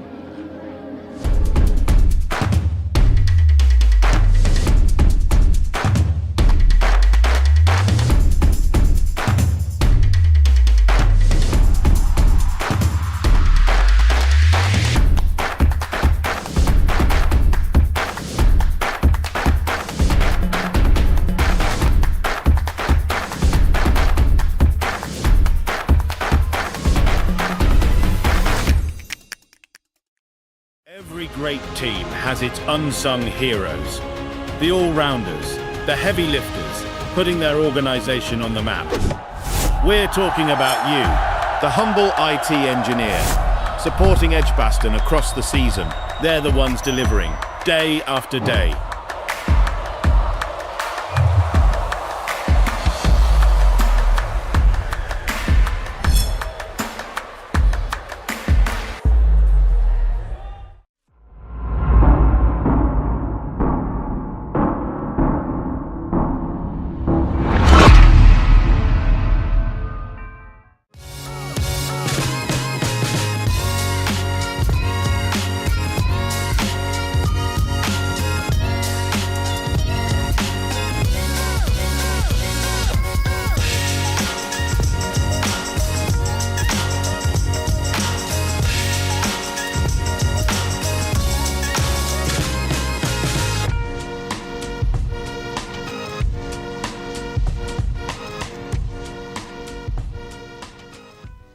Welcome back to our coverage here on Bears TV as we just see the innings break here at EdgBLASTon in the Vitality T20 Blast fixture between the Bears and the Essex Eagles. The Eagles finishing their innings on 150 for 3, so when we see the Bears come out to bat in their run chase, they will require 151 for the victory. Chloe, before we get into the highlights and we look back on some of the major moments and talking points from those first 20 overs, just in terms of that total, 150 for 3, who do you think will be the happier of the two sides at this stage? I definitely think the Bears will be the happier of the two sides here. As we've seen some real firepower over the last few weeks. Their average being 176 on these pitches. Their drive are hard, the ball comes through quickly and it disappears quickly. So I think the Bears will definitely be the happier of the two sides here. To be honest, Chloe, I would agree. Yep, 150 for 3 is below par in terms of 2025 performances, but then again, it is a used surface. The ball hasn't been coming onto the bat necessarily as quickly as those previous encounters. Even though it is a hybrid surface, it's not going to wear and tear or degrade too much. There definitely was a little bit in that surface, especially for the spin bowlers. So for Essex, the likes of Jodie Grucock, I think she's going to play a big role. So too will Abtaha Maqsood. But we have got some highlights for you here in the innings break as we take a look back on the first 20 overs of this encounter.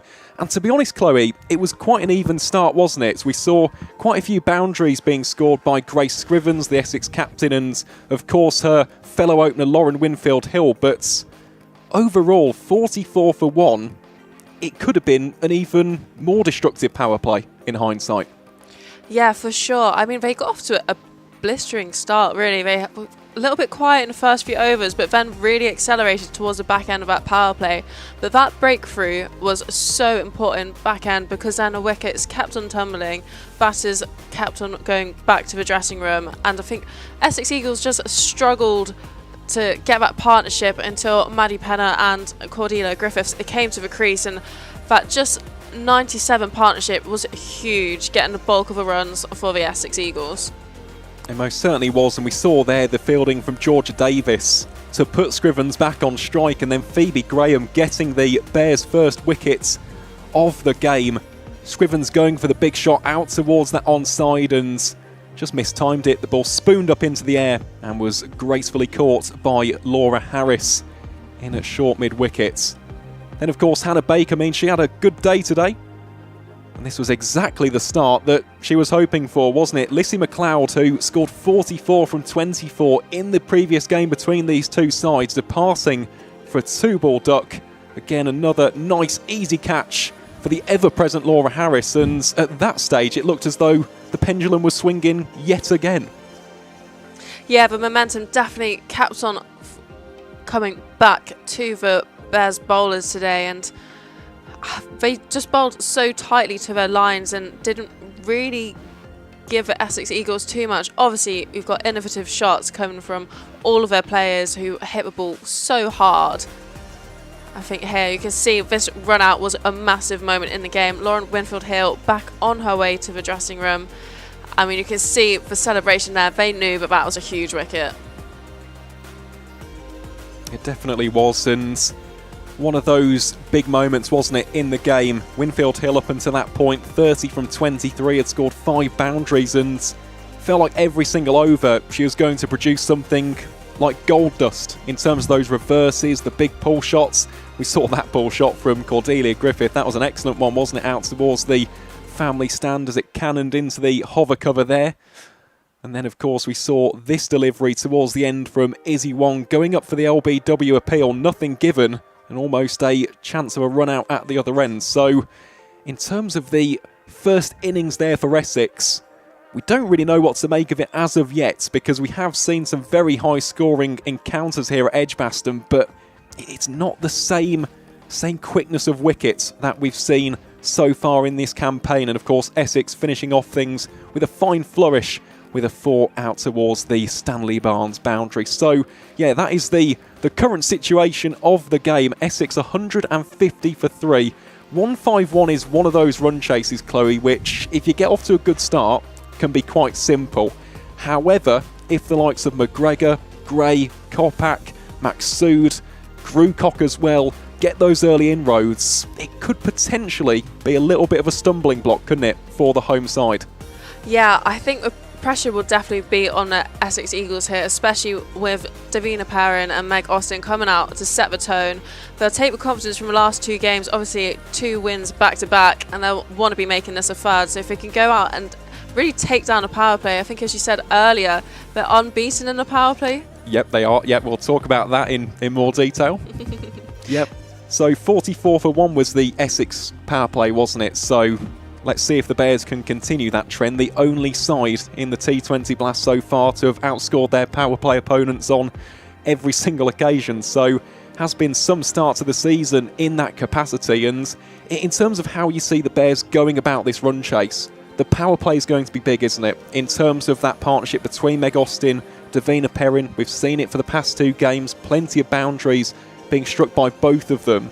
Is that the approach that you think the Bears will take in terms of go for a fast start, even if we lose 2, potentially 3 wickets, and then allow for the likes of Callis and Harris and Pavley to try and finish things off with a little bit of aplomb? Yeah, for sure. I think they'll want to come out hard in the power play. I think that's the strong points of Meg Austin and Davina Perrin, is their ability to find the boundary, and they find it pretty damn well, don't they?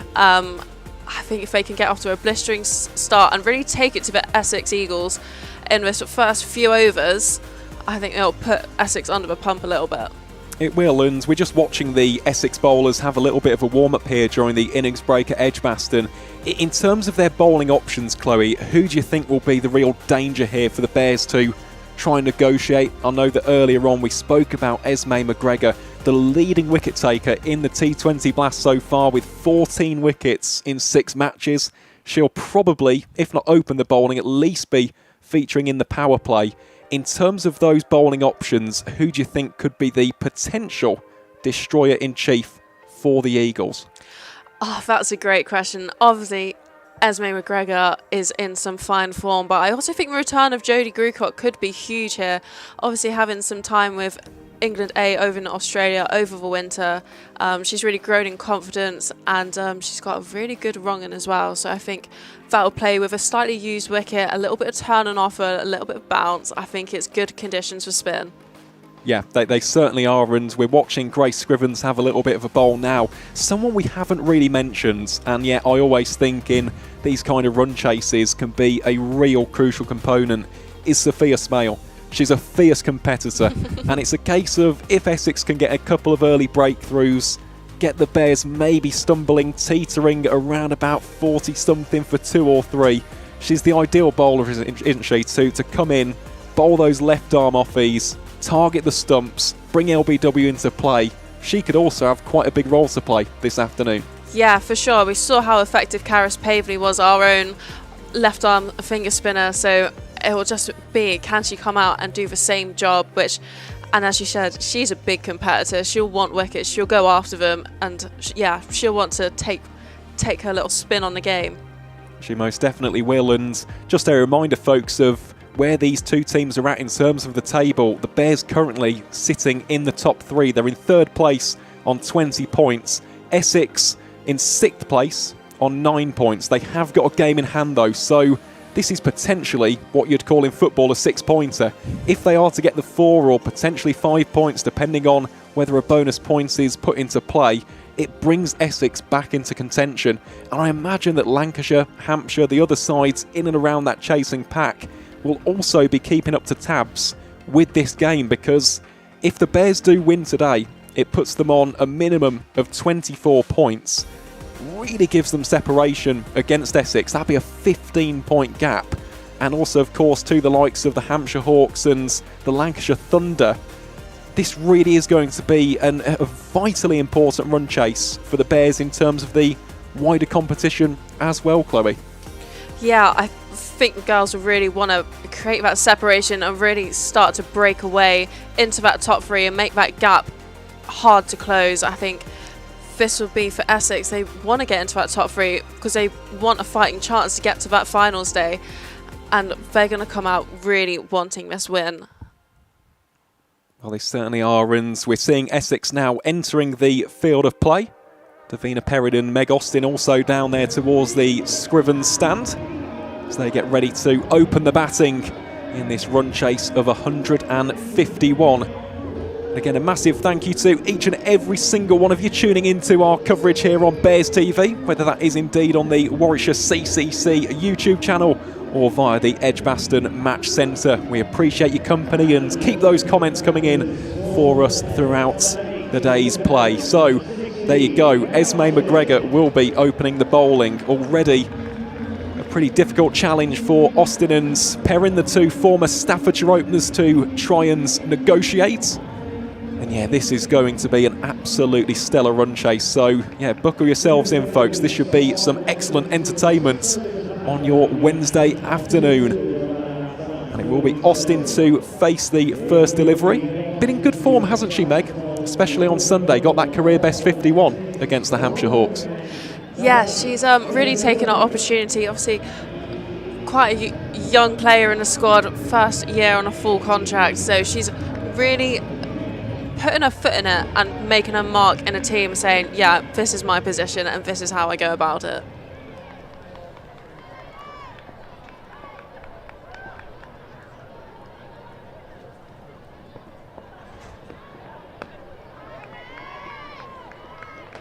So the first ball of the Bears run chase is a dot ball for Esme McGregor.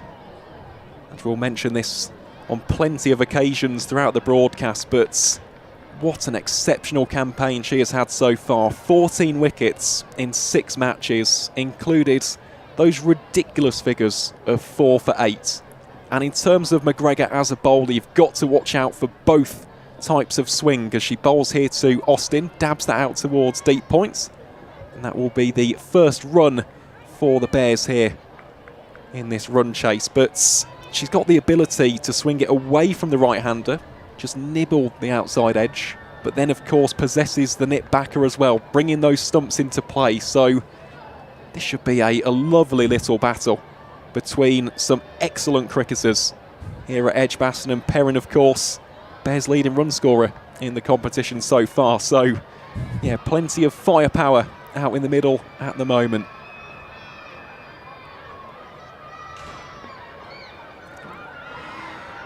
Yeah, I think this is the battle you want out here. Top wicket taker and our top run scorer in the middle. And it will just be who comes out on top.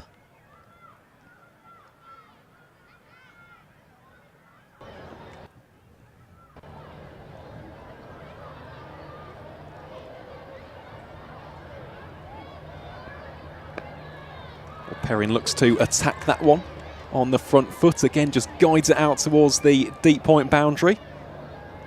There will be plenty of noise as well out there, I imagine. Of course, we've got 1,000 school children in attendance here at EdgBLASTon.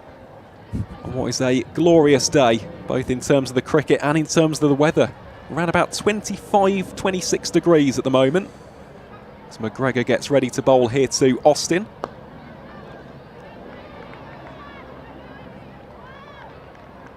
Will just be a dot ball, so one final delivery remaining in this opening over. A good one as far as the Essex Eagles are concerned, but yeah, just perfect cricket weather, isn't it, Chloe? In terms of the lack of cloud coverage, the sun shining splendidly.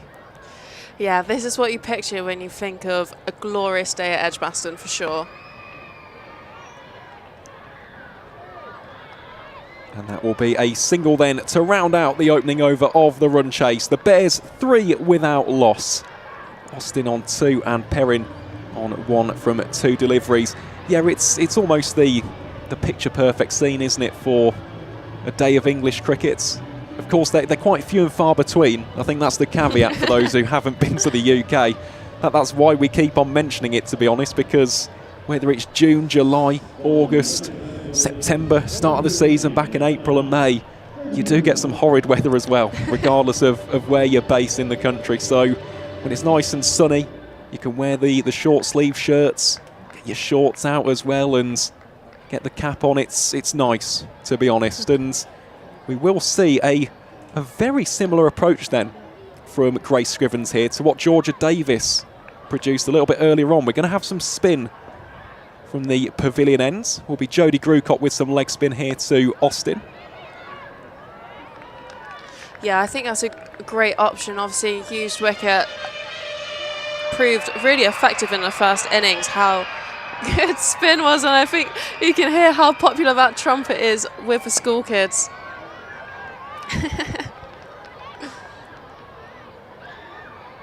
It is one of the great traditions, isn't it, here at EdgBLASTon? I know we've had it for the past couple of seasons, during the regional setup as well.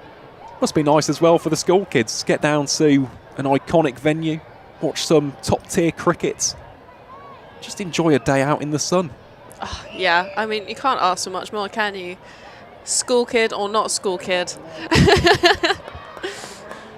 Most certainly not. Well, that will be given as wide as Perrin and Austin keep the scoreboard moving along. So that delivery will have to be bowled again by Jodie Grucott, who hasn't featured too much so far this season, it has to be said. Did early doors, but since then, unfortunately due to injury and concussion, hasn't made an appearance since, as she bowling here to Davina Perrin. Almost finds Lizzie McLeod there at short square leg. Yeah, that was a great option there actually from Dav, just advancing down the wicket, looking down the wicket. That's a fine shot, isn't it, from Davina Perrin. Just whacks it down towards Sophia Smale. Keeps the strike rotating along. I believe there is a poll as well in the YouTube comments at the moment for those tuning in via the Warwickshire CCC YouTube. Talk about that after this delivery from Grucott, as Perrin looks to sprint down. Austin wasn't initially wanting the single, but does scamper through in the end, so a leg bye will be given. Yeah, it's the classic. Who's going to win? Bears or Essex? Get your votes in down below in the YouTube comments section. We want to know what you are all thinking. It's Grucott bowls here to Davina Perrin. Nutmegs the fielder, and it will be a single to finish the second over. So after 2, the Bears are 10 without loss. Every great team has its unsung heroes. The all-rounders, the heavy lifters, putting their organisation on the map. We're talking about you, the humble IT engineer, supporting EdgBLASTon across the season. They're the ones delivering, day after day.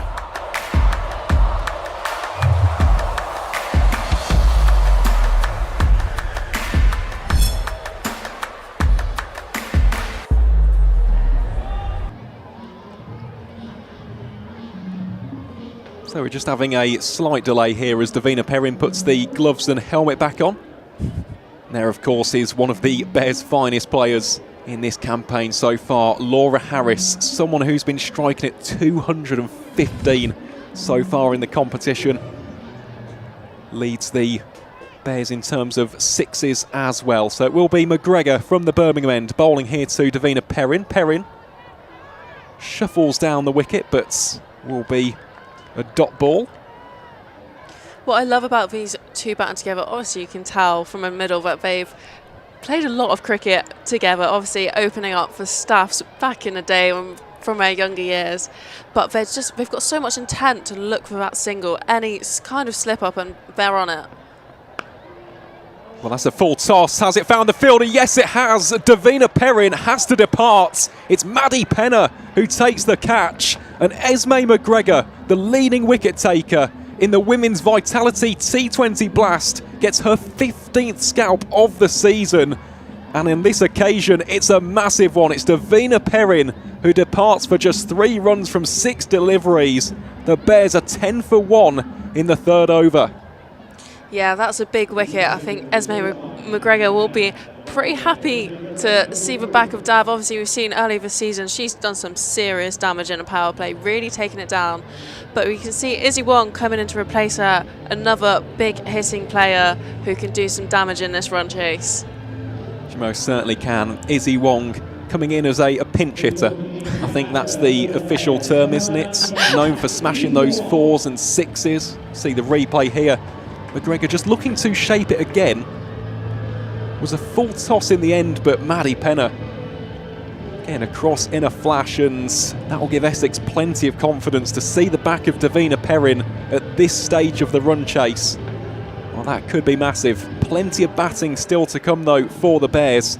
Of course, we've already spoken about Laura Harris and Stair Callis as well, who scored 50 in the previous encounter between these two teams down in Chelmsford.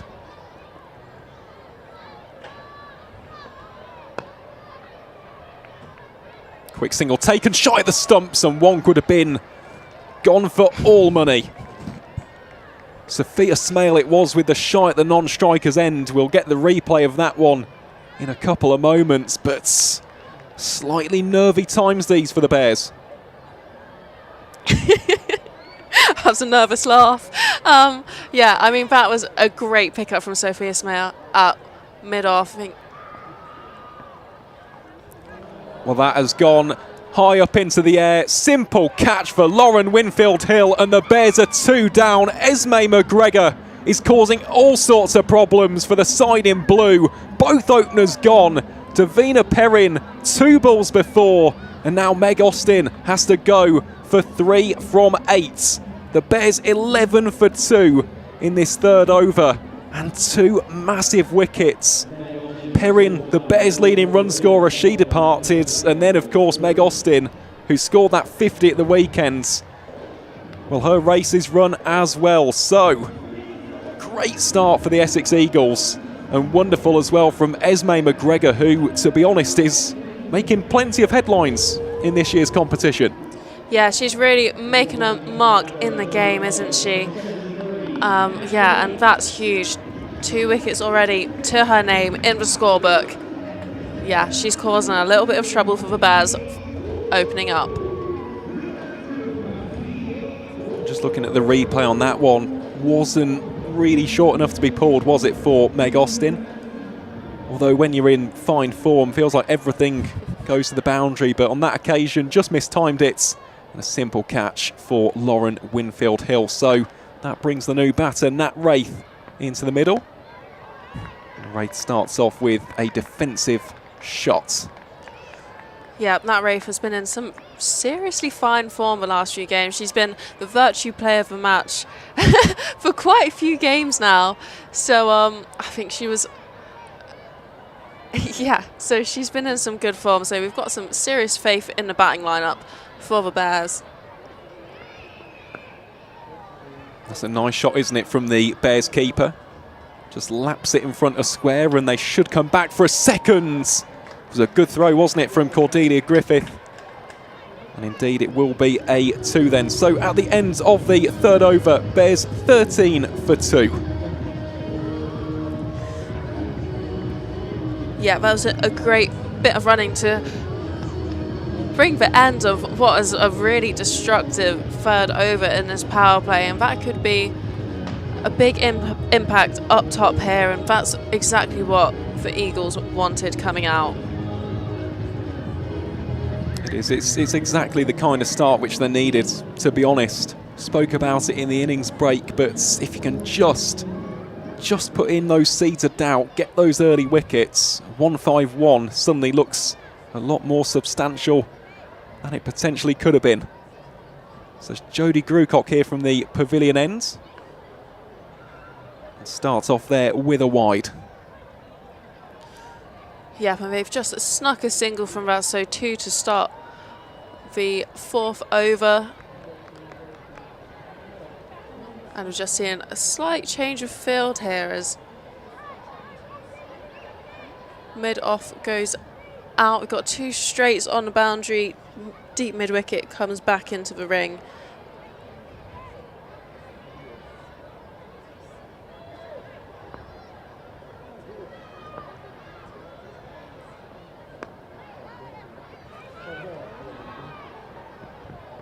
We see a lot of traffic actually in that mid-wicket region. You have square in front of the umpire and 2 mid-wickets.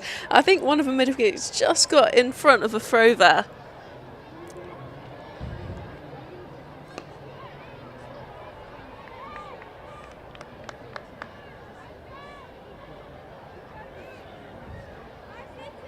Nice bit of pressure being generated here from Jodie Grucock. Really backing up the bowling of McGregor at the other end. That one given plenty of flights, and that one is dispatched downtown by Izzy Wong. Didn't quite get the timing, but the placement was pretty good. Smale will race along to cut that down to 2, so Bears 18 for 2.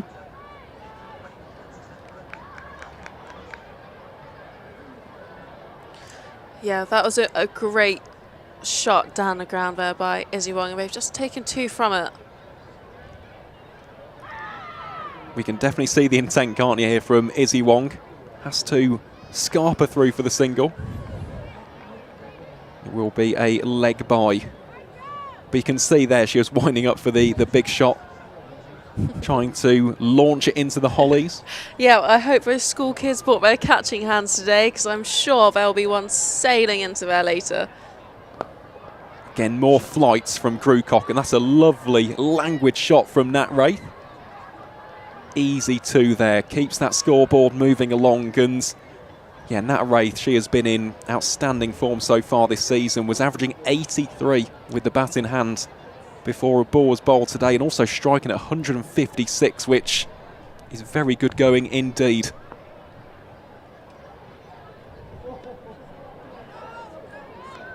Well, that won't be a wide because Wraith tried to shuffle along to that one, so it's a dot ball to finish over number 4.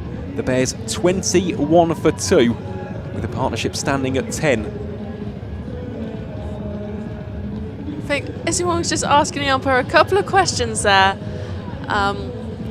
for that final delivery of the over. I'm pretty sure they felt that that was a wide and it wasn't given. So I think a couple of questions have asked, but umpires standing firm with their decision. She certainly is, and of course the umpire's decision is final. So, for the first time today, we'll see some right arm finger spin from the Essex captain. Will be Grace Scrivens coming on to bowl from the Birmingham end. So many spin options here for Essex. Really is a trial by spin today. We saw that with the Bears. The vast majority of those 20 coming from the likes of Pavley and Taylor, Georgia Davis as well, Hannah Baker with the leg spin. Essex have plenty of variety in that department with Scrivens, Smale, Maxsood, Grucock. It's going to be quite difficult this if the surface just grips.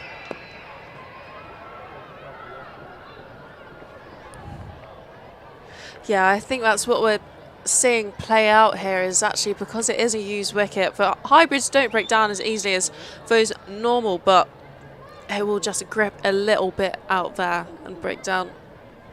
Not as quickly, but still enough to turn. Change in field here as well as Griffith comes into the circle up from deep mid-wicket. Now goes into a catching position.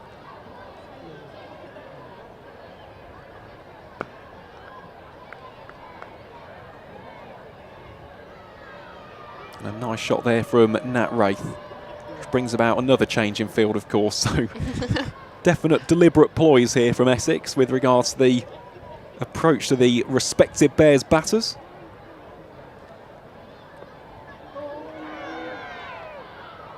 Yeah, I'm not too sure how happy the fielders will be kind of running around there. Not even a right-hand, left-hand combination under this heat.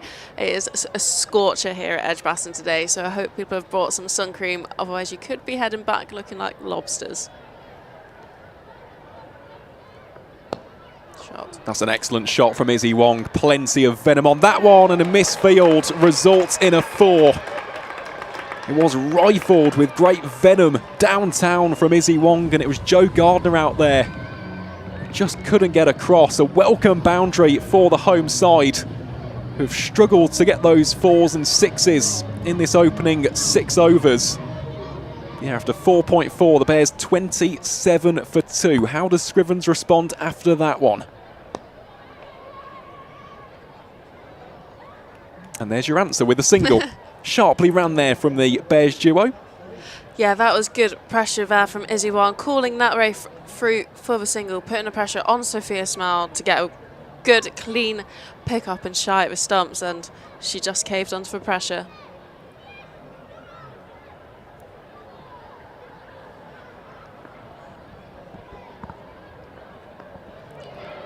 Big shot attempted by Wraith. It'll just loop over the top of Lauren Winfield Hill.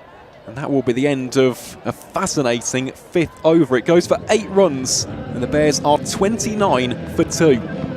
Yeah, that's exactly what we needed, just to shift this innings a little bit. Obviously, after those 2 wickets, start of a power play, a little bit of recovering here from Izzy Wong and Nat Rafe is exactly what the Bears team need here to get themselves into this battle.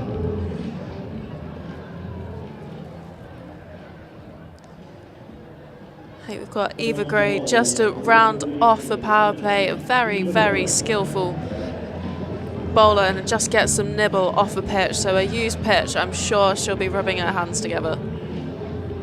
She certainly will. Fine bowler is Eva Gray, especially during the regional setup. Always tended to get wickets in the power play, and she's bowling here too. Nat Wraith. That one will just about evade the fielder. Should be at least 2 runs, and indeed it will be. Cut off there by Cordelia Griffith. So yeah, Gray so far this season, just the 2 wickets in the Blast so far. Economy rate hasn't been too bad, hovering around about 8.3 per over. But she wants some additional wickets in the column. Easy single taken there by Nat Wraith.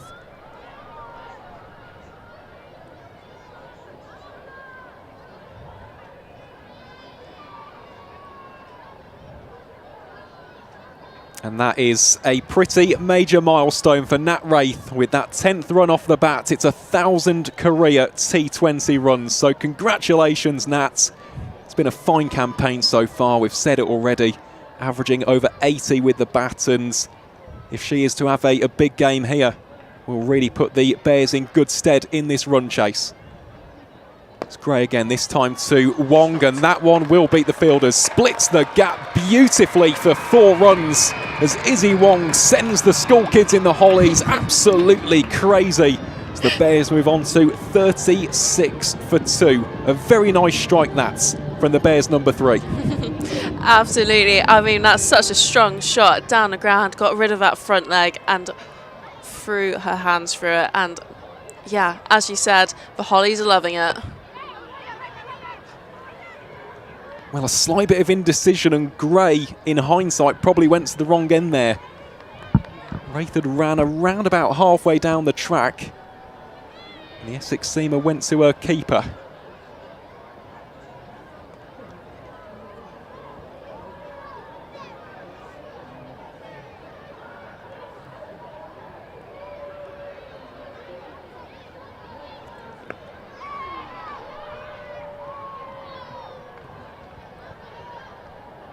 Another single there for Izzy Wong. So the Bears 37 for 2. Yeah, we'll see the power play comparison at the end of this over. Quite tight, to be honest. There's not too many runs. It's just the additional wickets which may come into play here at EdgBLASTon.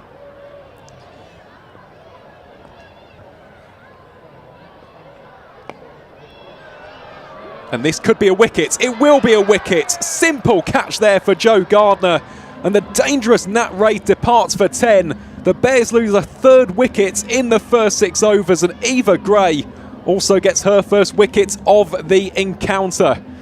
That could be another major moment here in the run chase. The Bears still needing 114 for the victory, and the in-form Nat Wraith is gone for 10 from 10 deliveries. Yeah, that is a huge wicket for Essex here. That's who they wanted to see the back of. You could see them varying their fields, trying to formulate a plan to get her out, and now obviously trying to send that into the hollies has just fallen a little bit short. And that just looks like Eva Gray, very skillful bowlers, just ran her fingers down the side of it, taking a little bit of her pace off and set a trap for Nat Wraith. But she's replaced by Stair Callis, who is also a fine player in form. She most certainly is, yes. Stair Callis will touch upon the numbers in a few moments' time, but that is the end of the power play then. So the Bears 37 for 3, losing the trio of Meg Austin, Davina Perrin, and most recently the in-form Nat Wraith. And you can see the graphic there. The Bears for the first time this season have not outscored their opponents in the power play. Essex were 44 for 1, the Bears 37 for 3. So you could see the approach, couldn't you, Chloe? The Bears were always going to attack and be aggressive in those first 6 overs. It just hasn't quite paid off so far today, as McGregor bowls here to Izzy Wong, scythed away for the single. Yeah, I think that's kind of, it's a flip of a coin, isn't it, kind of? It's the fact that actually they've come out for power play so hard and it's paid off. It was, well, sometimes it's just not going to pay off, is it? And I think that's the style of play, the entertainment that they want to bring to the T20 Blast. And they've shown that, and they've gone at it hard because that's what's worked so far. And just today, it hasn't quite paid off. But I think a little partnership here. Izzy Wong, 15 off 12 for in batter.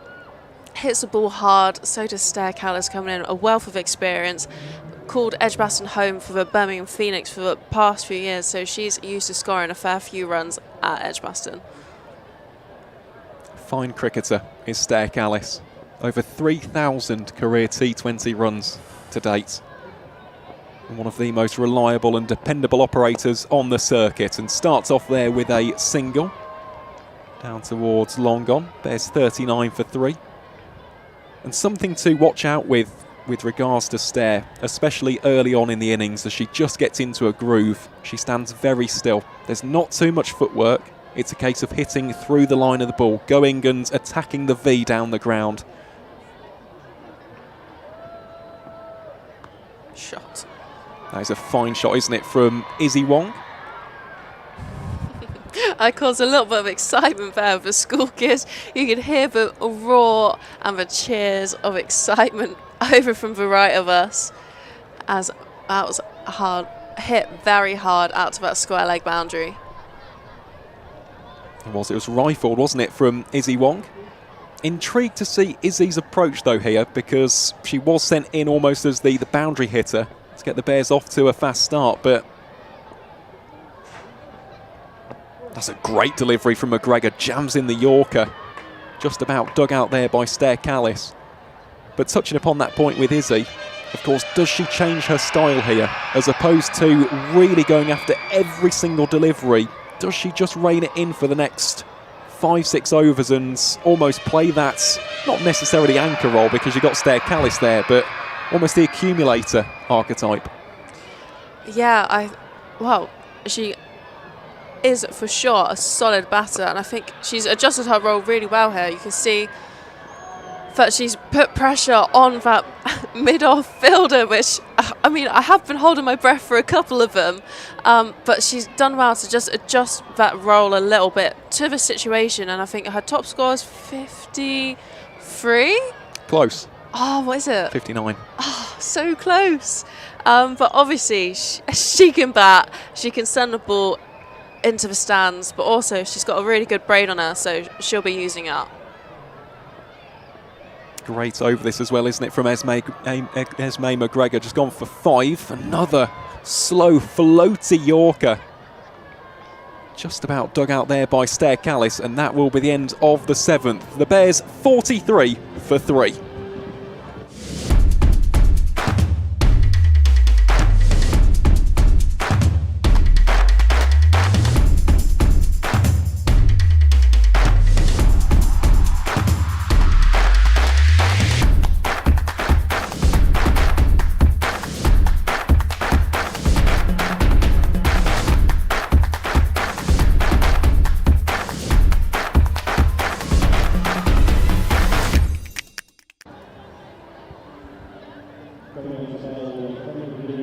So another change in the bowling here from the pavilion end as we see Scottish leg spinner Abtara Maksood for the first time today.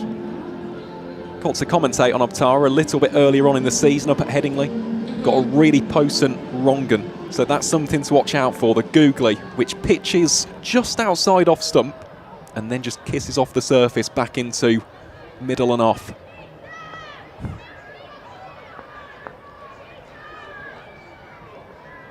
And there you go, straight away. It's a pinpoint accurate googly from Abtara Maksood, who gets straight into her work with a wicket, very first delivery. And it's another big one there for the Bears to lose. It's Izzy Wong who has to go for 17. Sorry, Stair Callis who has to go for 3 from 4. Bears 43 for 4 now. So things starting to get very dicey here for the home side. Spoke about the importance of Stair Callis in this run chase, but unfortunately she won't play a further part here at EdgBLASTon today. And Chloe, in terms of the spin, it's working, isn't it, for both sides here at EdgBLASTon?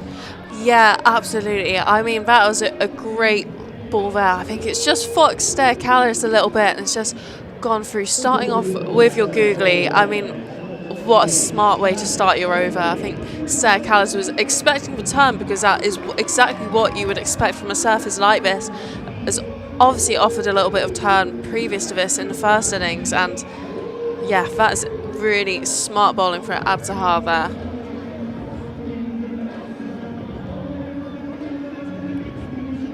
That's just a sight of beauty, isn't it? For anybody who appreciates spin bowling, that really is top tier stuff. So it is Stair Callis who goes, and in her place will be Caris Pavley coming into bats at number 6. Difficult position here for the home side as Essex continue to really apply the pressure. Just needs a partnership, doesn't it? We saw that with Griffith and Penner a little bit earlier on. The school kids in the Hollies getting into the spirit of the action today, making plenty of noise. They are loving that trumpet, and that is a good way to get off the mark there. Caris Pavley just advancing down a wicket, which is a great option here, because obviously the leg spin will come back into her as the left-hander. I think this will just put some pressure on the Essex bowlers. They've been allowed to settle with this right hand, but now Caris Pavley, lefty, will just mix things up a little bit. Goes back to what we were talking about before, doesn't it, with regards to the constant moving of the fielders. It's a nice shot there from Izzy Wong. It split the gap. That should be 4 more runs, and indeed it is. Bears number 3 moves on to 21 from 15. Does like to take the attack to spin as well, doesn't she, Izzy? In terms of utilising the pull shots. Also has that big heave out towards deep mid-wickets. Yeah, for sure. That's definitely how she goes about her cricket, and you can see that's caused quite a lot of excitement out in the Hollies. Tennis ball being thrown around. I'm sure there must be a beach ball in there somewhere.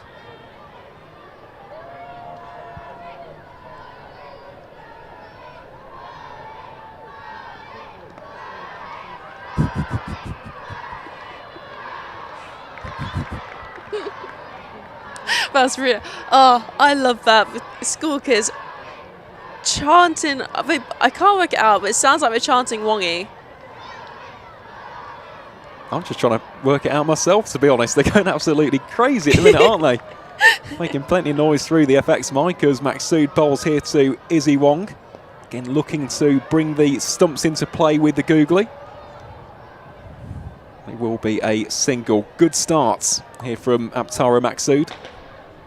1 for 6 from her first 5 deliveries. Bears inching closer to getting up to 50.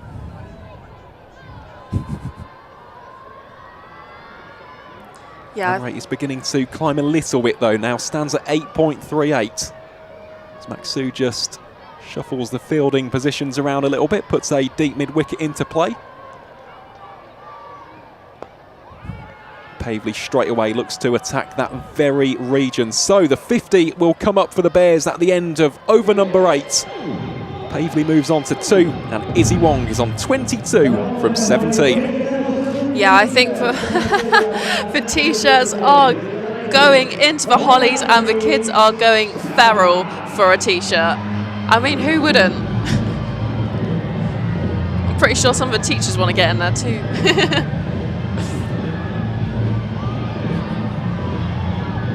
It's what the game's all about, isn't it, Chloe? In terms of generating the next wave and generation of cricket fans. Of course, we speak from a very biased position here as cricket commentators, but in my view, this is the greatest sport ever invented. Don't think there's anything like cricket, to be honest, and especially not on a day like today.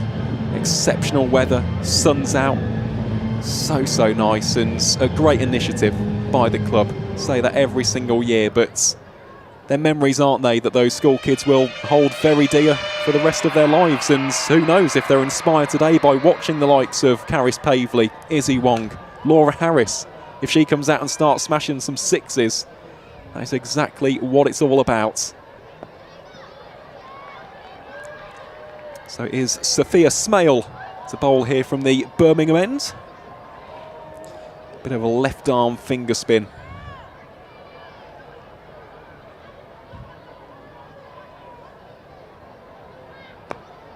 And that one has been clubbed. It's aerial chance here on the rope, and it's just burst through the hands. Waiting to see the signal from the umpires. Was close to being a 6, and it will be a 6 in the end. Maddie Penner, the fielder on that occasion. Caris Pavley really attacking that cricket ball then. Yeah, I had my breath held there. I knew that she'd hit that hard. She had got all of that, and it sailed over the ropes. Pavley again, it's almost take 2. That one, arrow straight, 4 more. 10 off the last 2 deliveries here from Caris Pavley. Well, this is what we want to see. We've got some fireworks and the kids are screaming off in the Hollies. Pure excitement. A 6 and a 4. This is the entertainment that they came to watch. It certainly is. And look at that, as a result of those back-to-back boundaries, the run rate now below 8 runs per over. So with the Bears, it's a case of taking this chase deep. That's going to be crucial here between these two. Just over the top of the bowler. This could be 3 boundaries in a row. Chase on for Penner. Has she won that? Yes, she has. My word, that is exceptional stuff from the Aussie. And also some good backing up there from Esme McGregor. I mean, that's a superb bit of fielding. That would have been the 3 consecutive boundary in this over, and she's done an incredible job to make that distance on the boundary, because Caris Pavley has hit that hard.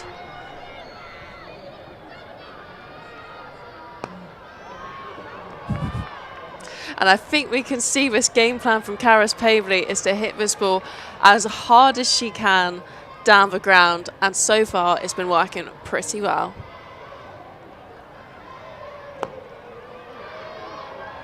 Well, it's just about tipped around the corner. Some good backing up there in the field again from Essex. They think about a second, shy of the stumps there from Smale.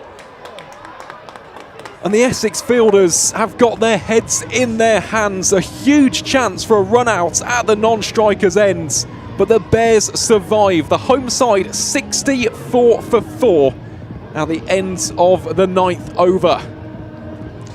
I think you can see the frustration there with the Essex players. You can see the replay right now. I mean, that was a great bit of fielding to cut the 4 off first and foremost, and it's a good throw in. I think Izzy Wong kind of knew that she was struggling to make the ground, and I think Sophia Smell, fierce competitor, just went a bit too hard in that occasion. It's one of those, isn't it? The power of hindsight, you just gather it and take it to the stumps yourself, but it's been and gone. Bears 64 for 4 as Abtara Maksood bowls here from the pavilion end. That is a fine shot from Izzy Wong. Penetrates the gap in the field. That will be 4 more runs. Excellent strike there off the willow. Yeah, that's such a classy shot. And you said pinch hitter earlier, but I'd argue that with a touch of class there, a cut beautifully carved through the covers, and that has raced away towards the boundary. Great shot that from Izzy Wong. Of course, Warwickshire through and through, isn't she? Izzy, product of the pathway. Played her cricket for Nolan Dorridge. Fantastic venue that as well, Station Road. Shout out to K&D. Do so much good work, and so do all of the clubs here in Shakespeare's County as well. It's the life, it's the heart and soul of professional cricket. All of these players came up via clubs. Plenty of flight on that one from the Scottish leggy. Drilled firmly down the ground for a single, so Bears 69 for 4. Yeah, this is a great partnership starting to form here between Karis Pavley, who's striking at, might I point out, 200 at the moment. She's finding those boundaries really, really well, and they keep on flowing.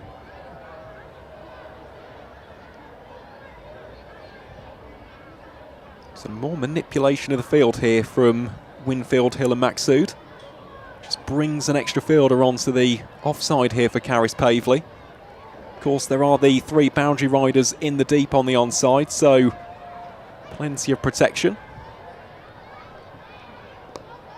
Pavley winds up for the shot. Has she picked the gap? No, she hasn't. That will be cut off by Eva Gray. It will just be a single. Heard as well for the first time today, Chloe, the shouts of "You Bears" from the Hollies as well. So I imagine a couple of Warwickshire fans have gone in there and got the famous Bears chant going. We had a good "You Bears" competition between a couple of young lads around the ground the other day. I mean, I'm not sure who won, but neither are backing down. Certainly bringing the energy, aren't they? The local school kids.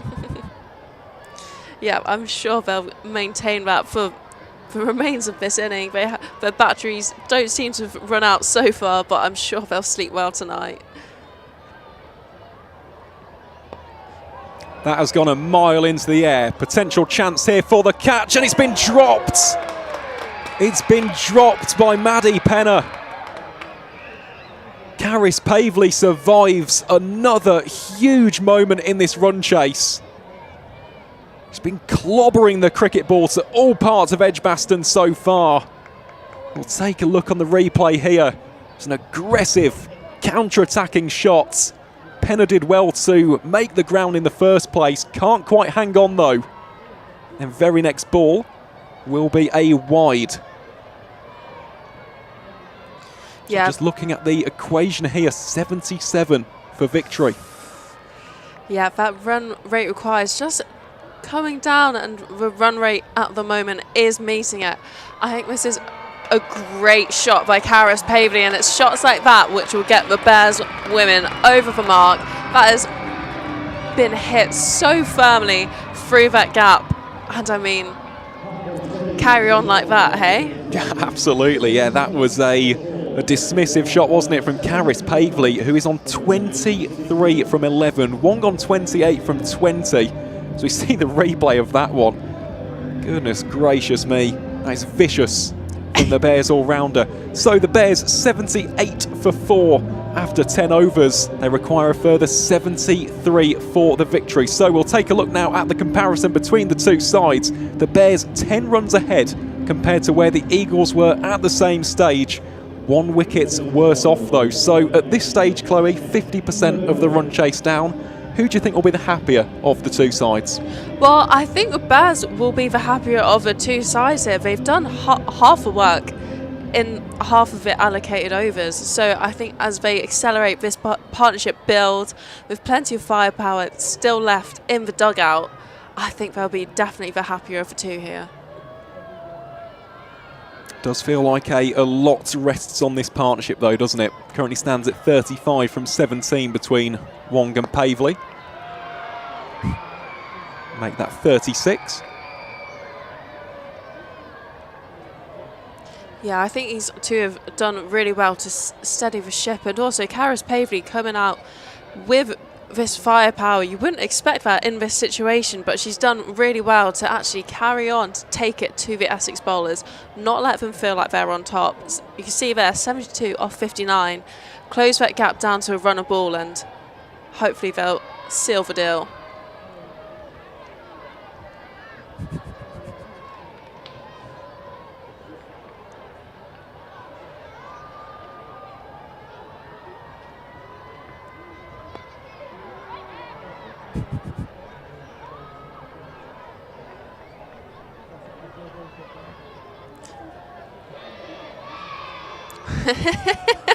There's the chance yet again of you Bears from the Hollies. Plenty of support and encouragement for the home side here today.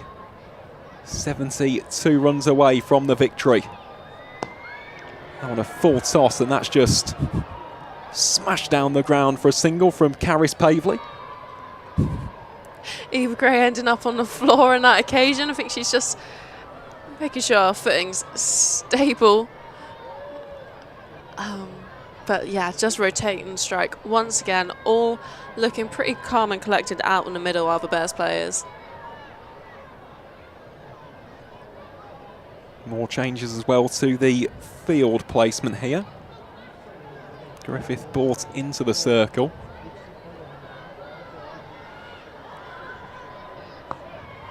That's another fine shot, isn't it, from Izzy Wong. Takes a little bit of a bobble into the hands of the fielder. It's Jo Gardner out there doing the mopping up. Yeah, I mean, she's walloped that out into the leg side. She's done so well to get round to it and stop it from going through her, but she's hit it so hard that she's only had to settle for a single rather than pinching at two.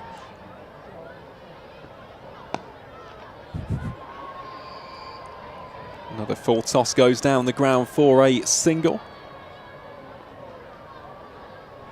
So in terms of the approach here, Chloe, we'll talk about this more in the 12th over, seeing as we've only got one delivery remaining in this one. But I'll give you a few moments to think about this. In terms of the approach for the Bears, what do you think they'll be looking to reach by over 15? Okay. That's the question. I'll have a little think about that and get back to you in the next over. And that will just be a single then out towards deep forward square leg. So the Bears 83 for 4 after 11.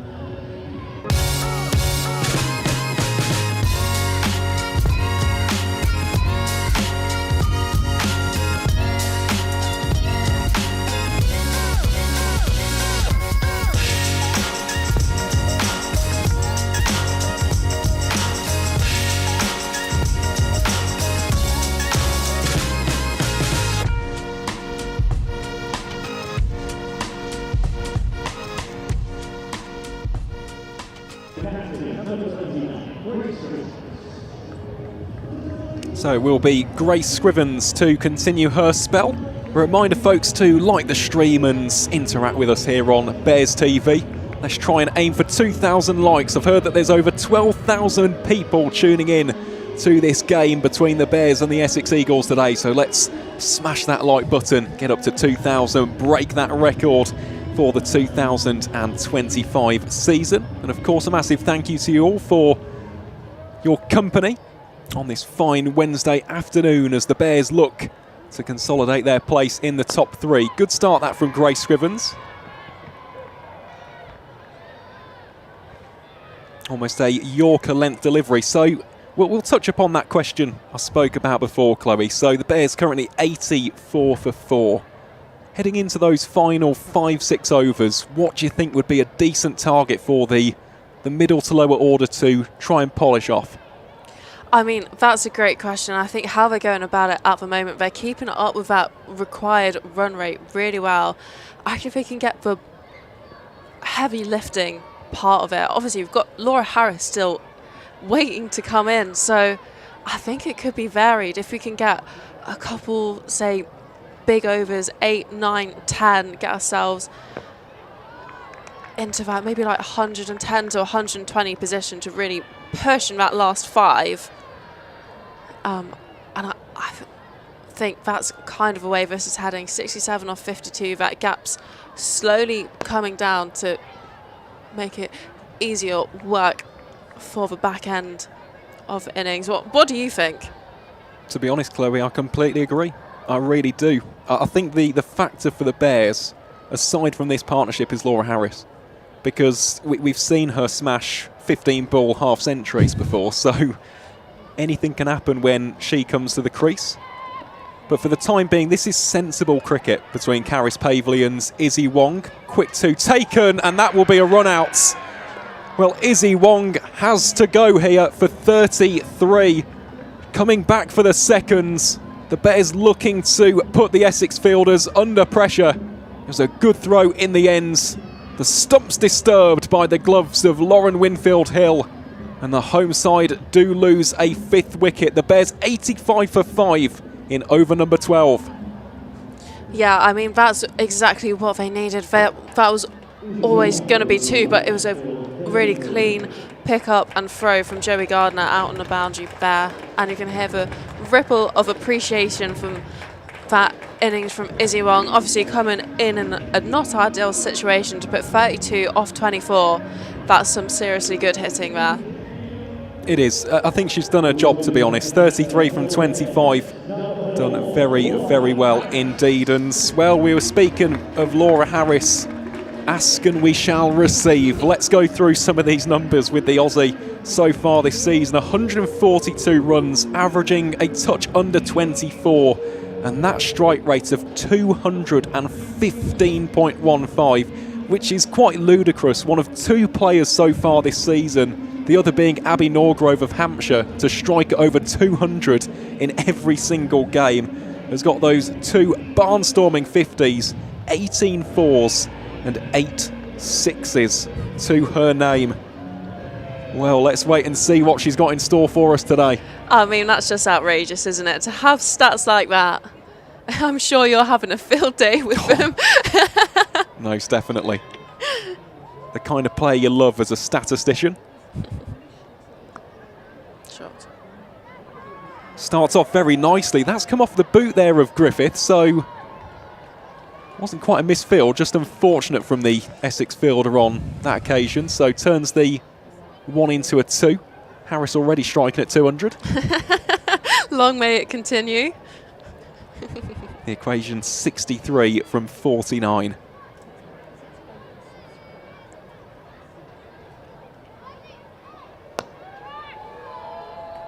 Stand and deliver from Laura Harris.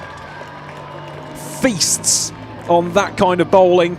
Picks up the length nice and early. Throws the hands through it. Full conviction in the strike. And the Bears go on to 92 for 5. Wow.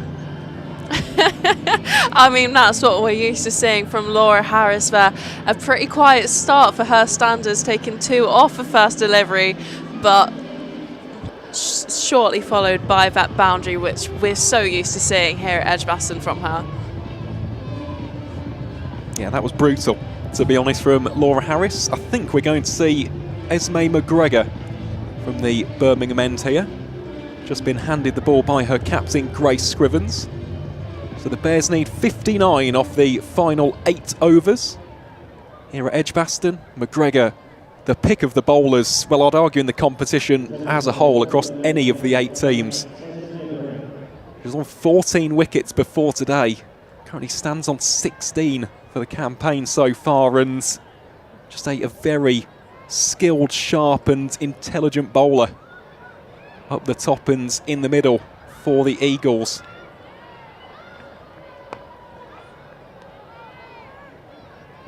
Yeah, I think this is definitely who you turn to when Laura Harris comes to the crease. Your top wicket taker. Essex will want to see the back of her, but I'm sure we're going to see some fireworks. Let's wait and see. It's Good captaincy though. I like this from Grace Scrivens, because I wouldn't say it's necessarily the match if one of these two goes in this over, because the Bears do still have batting. But it does swing that momentum again, doesn't it? Swings the pendulum in Essex's favour, especially if Harris goes quite early on in the piece. It's a big attempted shot out towards mid-wicket. Will be cut off by the fielder. Joe Gardner is cutting off that ball, so should just be a single. Indeed it is.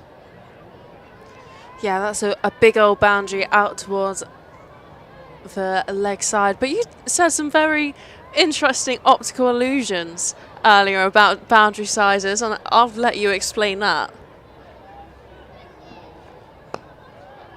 Well, Pavley, that is another marvellous shot. Has it split the two fielders? No, it hasn't. It's Sophia Smale. Races across there to restrict it to two. Yeah, in terms of the optical illusion, quote unquote, it does look as though what will be the leg side boundary here for Pavley is a lot shorter than the offside.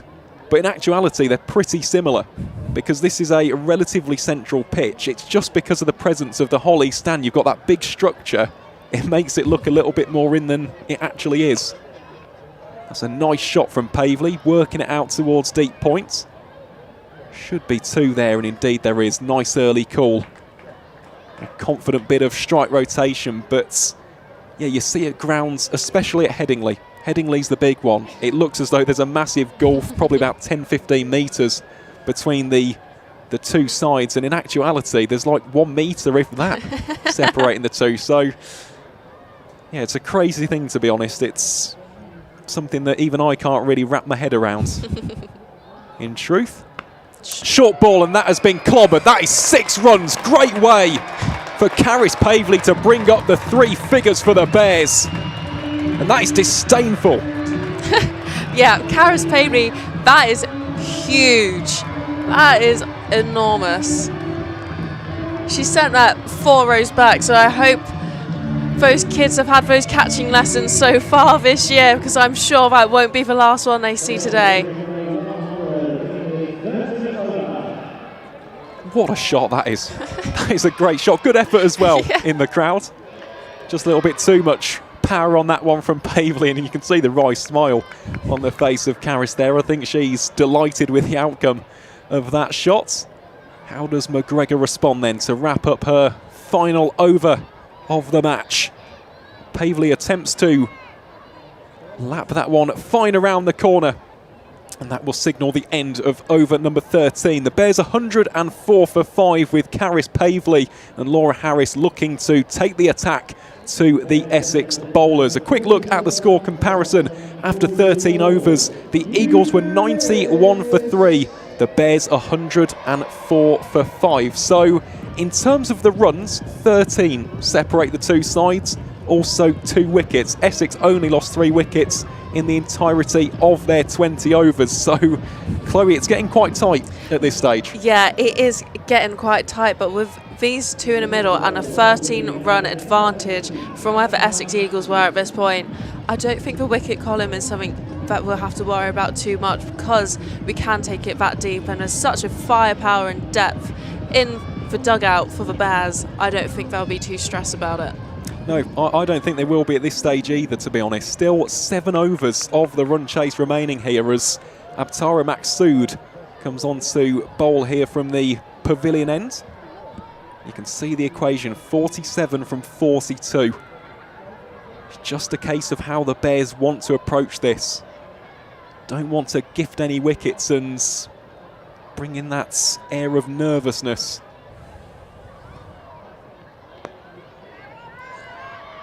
Yeah, it's getting close to that run a ball mark, and once you get that under that run a ball, getting 5s and 6 and over, that's when the pressure really alleviates for the Bears batting team and transfers onto the Essex Eagles, because they've really got to be tight here. They can't give anything away. No loose deliveries, no spare boundaries, good fielding.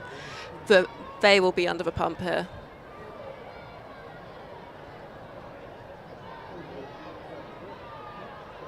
Yet more changes to the field here as Gardner comes into the circle. Pavely goes for the sweep shot. Maqsood raises the arms aloft in appeal. Umpire unmoved on that delivery. Tell you what, it's brave bowling that from Maqsood, looking to target the stumps. Pavely is a very good sweeper of the cricket ball. She's got fine leg in the circle. Caris Pavely, I mean, this is absolutely terrific. Terrific stuff so far, this from the Bears all-rounder. We've just seen there the attempted sweep. Whether or not Maqsood thought that that would have been the next shot, that's why she put it out a little bit wider outside the eye line of the left-hander. But goodness me, Caris Pavely is having a field day. Yeah, it's definitely her day out, isn't it? 41 of 23 deliveries. That is blistering strike rate.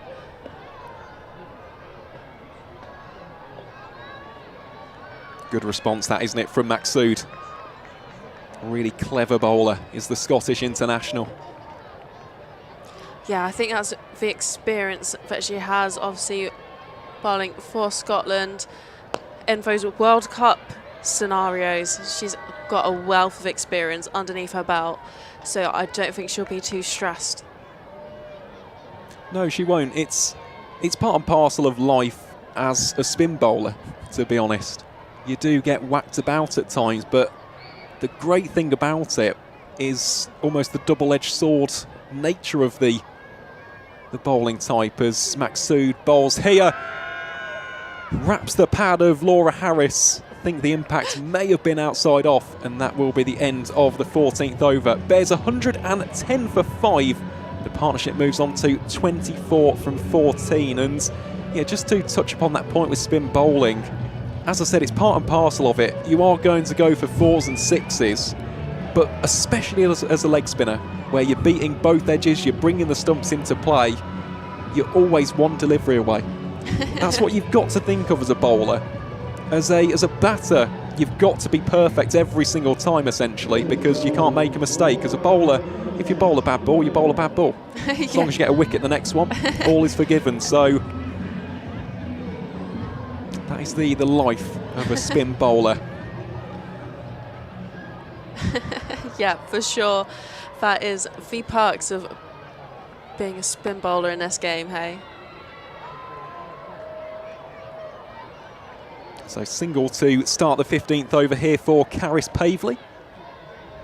What an innings this has been, 43 from 26. Laura Harris, 8 from 5.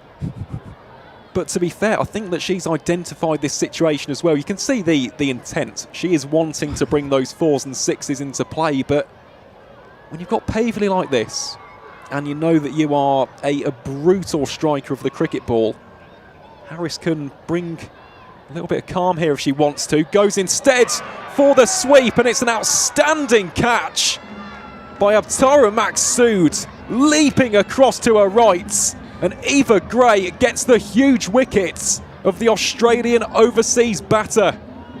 The Bears lose another one. Is there a final twist coming up in these final 5-6 overs? Bears 111 for 6. Yeah, I mean, that is a big wicket there, and I think Laura Harris was just looking at the square leg umpire just to ask the question, was it a no ball? And we can see on this replay, it's just a full toss, and she's helped it. I mean, that was a great catch there from Abtahar, diving away to her right, and at some pace as well, because she hasn't taken any off it with that ramp shot. No, it's a great catch that. I don't think there was any issue with the height, to be honest. So, yeah, their 6th wicket goes, and it brings Millie Taylor to the crease. See a replay of the catch here from Maqsood. Oh, that's brilliant. Absolutely brilliant, that's. Great bit of work as well, wasn't it, from our camera operators? Yeah, they are doing a really, really good job today, obviously bringing this coverage. The whole team in and around the ground are doing a stellar job. Yeah, they always do. We're so lucky, to be honest. It's a privilege here at EdgBLASTon. Got a great team behind the scenes, bringing you all of the coverage here on Bears TV. We hope that you're enjoying what should be a thrilling conclusion to this one.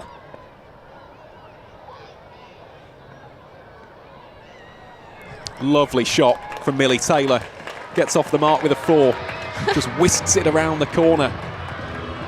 Okay, Millie, that is how you start your innings. 4 off her first delivery, just helped along to the boundary.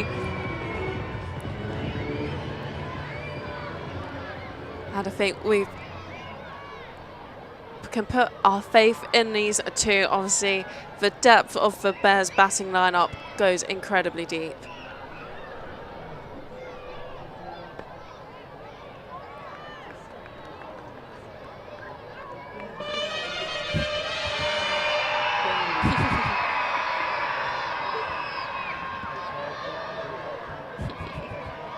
School kids again, never failing the trumpet that we're hearing down from the tent below.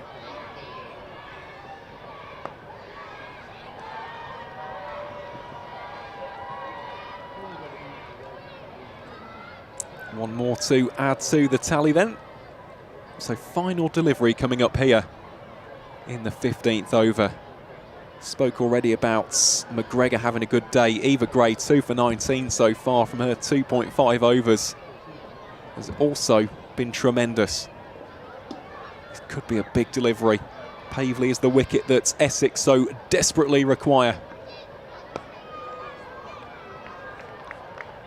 But they won't get it on that occasion. That is the end of the 15th over. Bears 116 for 6.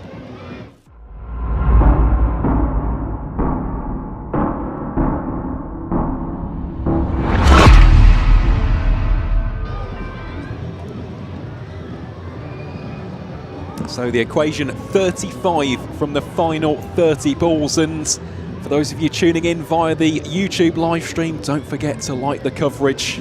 Every single one helps. Also send in your comments as well. Let us know who you think is going to win this one. Will it be the home side, the Bears, or will it be the Essex Eagles? Well, we'll find out in what should be a thrilling and fascinating climax to this game at EdgBLASTon. It will be Grace Scrivens from the pavilion end, bowling here to Millie Taylor. Plenty of movement out there as well as Lauren Winfield Hill marshalling the troops behind the stumps.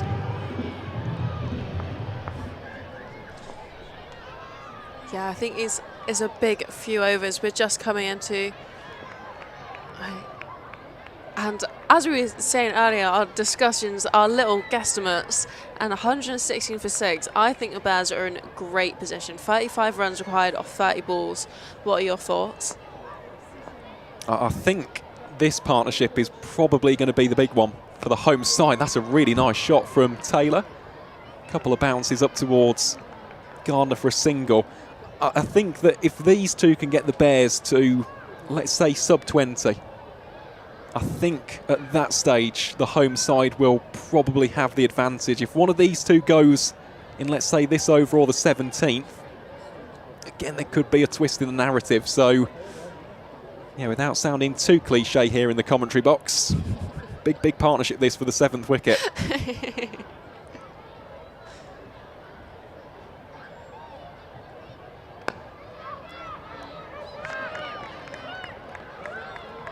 Good bit of fielding there. You can hear the shouts of two. McGregor turns around. It was a good throw in the end. Couldn't quite be collected there from Scrivens, so will be 2 to add to the board. 32 required from 27. Yeah, I think that was great awareness there as well, to see that she's kind of parried it into an open space and come back for the second instead of taking the 2.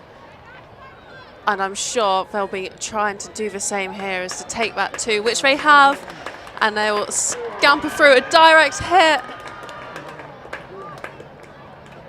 And that looked close. Lauren Winfield Hill looked convinced by that direct hit, but Millie Taylor made the ground and is safe as houses. Certainly is, yep. So we'll just wait as the stumps are realigned. Great throw though, wasn't it, to actually hit the timber in the first place. We'll see the replay of it now. In fact, we'll probably see it after this next delivery from Scrivens, who's just tinkering with the field again. Seeing Penner here, she's brought in a very wide, long gone position. It's a little bit straighter than that, the previous delivery. As Pavley again looks to pull that one out towards deep mid-wicket. Another single to add to the tally. 29 from 25 now the equation, and for Caris Pavley as well, this is her high score of the season. Previous best was 46, so this has been some effort from the Bears youngster. Really has shouldered the responsibility incredibly well indeed. Yeah, I think this is such a good innings from Caris Pavley here. And as you said, she is a youngster.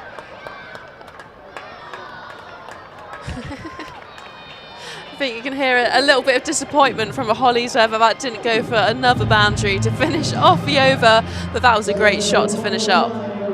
It most certainly was. So the Bears 123 for 6. The partnership 12 from 10 deliveries. And a reminder, folks, that you can vote for your Virtue Player of the Match right now. Who will it be today? I mean, it's a tough one, isn't it, to be honest, Chloe? I mean, Caris Pavley certainly a big candidate at this stage, especially if the Bears go on to win. Her runs have been absolutely pivotal, but we also saw some good bowling early on from the captain, Georgia Davis. Phoebe Graham got the big wicket as Scriven, so yeah, a few who could be throwing their hats into the ring. Reminder, folks, to vote for that, and yeah, we'll hopefully be talking to the Virtue Player of the Match at the end of today's coverage. Here is Sophia Smale then to Taylor. Swept out to deep backward square leg for a single. Do we have Caris Pavley's career best? I do indeed. I can get that for you now, Chloe.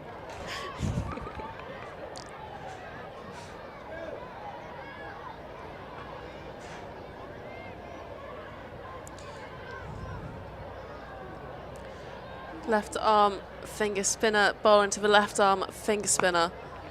And that's been clubbed away, and that is finding a boundary once more, and that brings up Caris Pavley's 50. And what a classy 50 we've seen. 52 or 31. That is blistering. Caris Pavley, take a bow, because what an innings from the Bears all-rounder. It's been magnificent, to be honest. It really has exactly the innings that the Bears so desperately required. And that is a first 50 in a Bears shirt for Caris Pavley. How does Smale respond? Well, it's flashed off the outside edge. There'll be a pursuit on for Maxsood here. The ball is racing away to the fence, and it's 4 more. Big over this for the Bears. I mean, that's huge. I think Sophia Smale wanted to give Caris Pavley a taste of her own medicine with that quicker ball, but to no avail, and that has once again found the boundary ropes. Confirmation as well that, as per my research, this is a career best for Caris Pavley. So what an innings this has been. 56 from 32. The equation now less than a run a ball. How can Sophia Smale try and swing this back in Essex's favour? Well, this one has gone aerial. Fielders circling. It's just going to drop safe. Collected on one hand. There'll be a run out. Absolute chaos in the middle as Millie Taylor trying to sprint down to the non-striker's ends, and she has been run out for 8. Laser-like throw. There's 132 for 7. Well, that's that change in the narrative, isn't it? She was just going hard, that green light running that the Bears often talk about, and she's just tried to push it when Caris Pavley clearly wasn't interested, but the captain comes out to the middle with Caris Pavley seeing it like a beach ball. Yeah, she certainly is. She is the wicket, isn't she? And it will be Georgia Davis who comes out here wearing the number 64 shirt. It is Georgia Davis.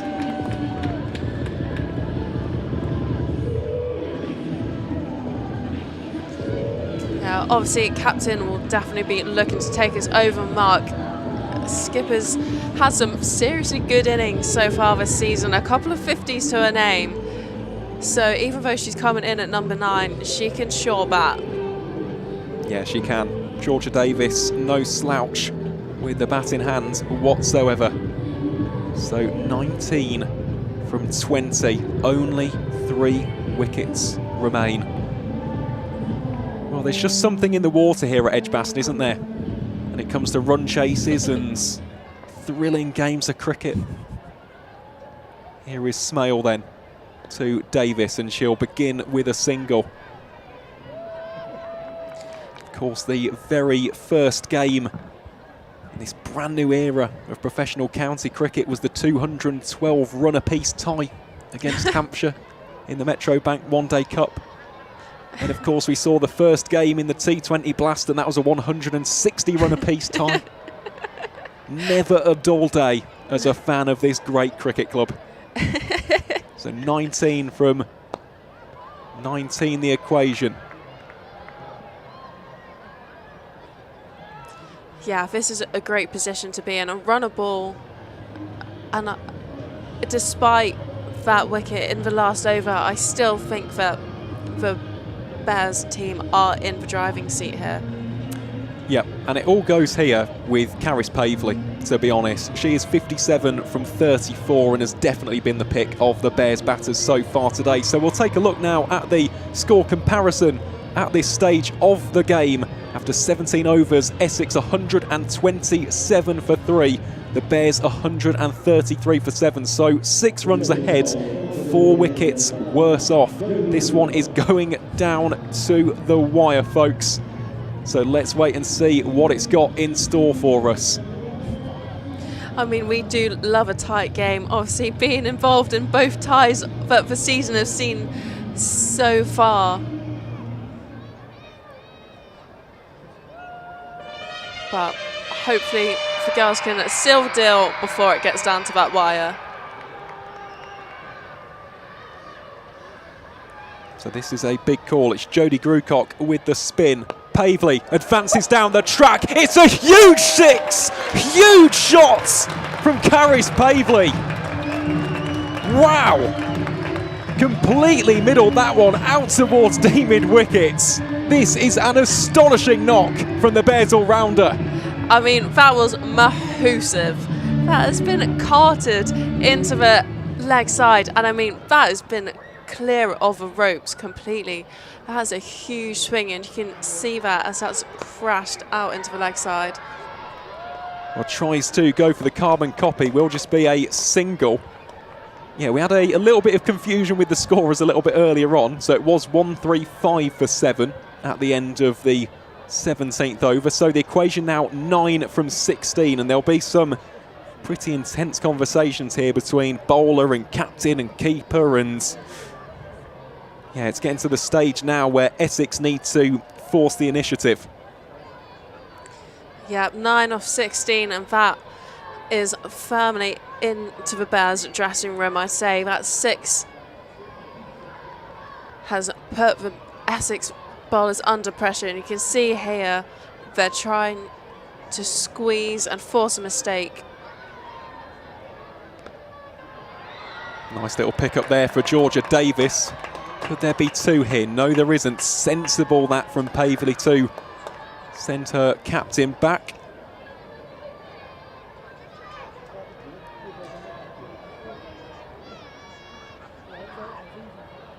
I think this is a great game plan as well. It's actually not letting it get down to that final wire. It's actually continuing to take the game to the Essex bowlers. And that has been hit hard into the leg side once again by Caris Pavley.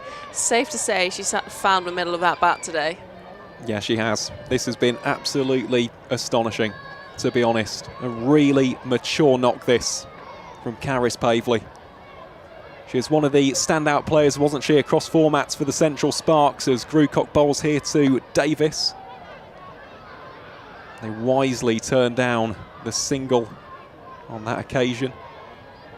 But to see her really coming into her element today, when other Bears big guns have not fired, this really has been spectacular to see, and the Bears will take on the arm here. Chance at the non-striker's end. It will be a single to end out the over. The Bears 145 for 7. And it gets to that stage now where Caris Pavley, in theory, with a 6 could win the game. So Let's wait and see what will happen. Georgia Davis, an experienced campaigner, the Bears captain, leads from the front. I imagine she'll just be talking to Karis here and saying, right, let's calm it down, let's chip away, maybe for another few runs, and if we can get it down to 2 runs or so, then we can try and go a little bit more aggressive and try and win it with 1 shot. But the key here is to at least get to parity first. You don't want to be losing the game from this position. 6 from 12, it's firmly in the home side's hands, and it will be Eva Gray to bowl this penultimate over for the side in red. Yeah. A real look of steel and determination in those eyes as she's bowling here to Georgia Davis. First ball will be a dot. I think that will be what will be the discussion between Karis Pavey and Georgia Davis here in the middle, is actually keep our heads. Although we've got it down to 6 runs under, well under 50% of the balls remaining. Oh, quick single taken, and taken well. Good running that between Pavley and Davis. 5 to win from 10 deliveries. More discussions being had. What a game of cricket we've had today, Chloe. I mean, goodness me, this competition never, ever fails to deliver. No, it certainly doesn't. And yeah, Karis Pavey has really taken the game in both hands today and sent it over the ropes.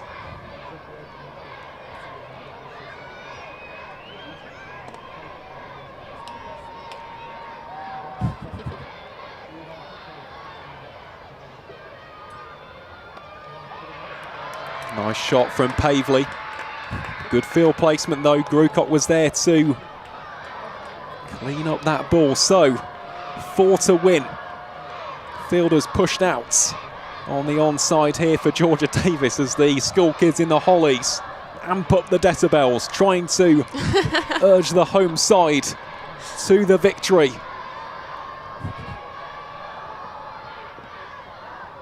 Yeah, we can definitely tell it's nearing the close of the game from the excitement from the Hollies.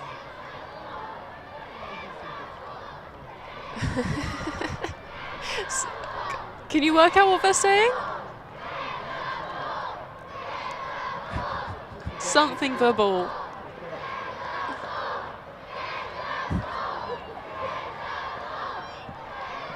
I think they're chanting hit the ball. Now there will be at least one of that delivery. Leg by signalled by the umpire, so 3 required here for the Bears. I think it would be fitting, to be honest, for Karis Pavley to hit the winning runs. That is to transpire here. Yeah, she's played such a great innings, which I would argue is a little bit beyond her years, and she's shown the maturity of the innings from, well, what could have been quite a tricky situation. She's played it with some really calm and collected shots with that firepower still. What a display from Karis Pavley today.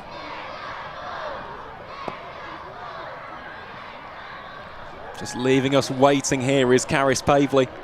It's a dot ball to end the over then.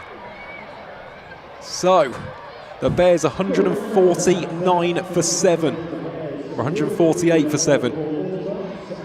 3 to win off the final over. We do see some funny things in T20 cricket though. Yeah. Going to take some very good bowling though from Essex if they are to salvage this game, and very interested to see who will be given possession of the cricket ball here. Cricket is a funny game, and I think it will be the captain, Grace Scrivens, who takes it on as a challenge to try and defend these final 3 runs to win of this final 6 deliveries. And I think you can see here the field has really come in, except from the only fielder on the boundary is that deep mid-wicket.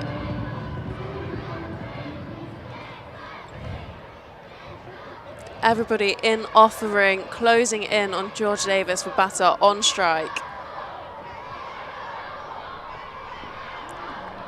Big shot attempted there from the Bears captain. Nice little battle this, isn't it? Skipper to skipper. Scrivens looking to salvage this game for the visitors. She's bowling here to Davis. Davis, well, it's aerial and it's taken by Maddie Penner. Well, there's always a twist, isn't there? And this is what you come to see, the entertainment, despite not being very good for your health.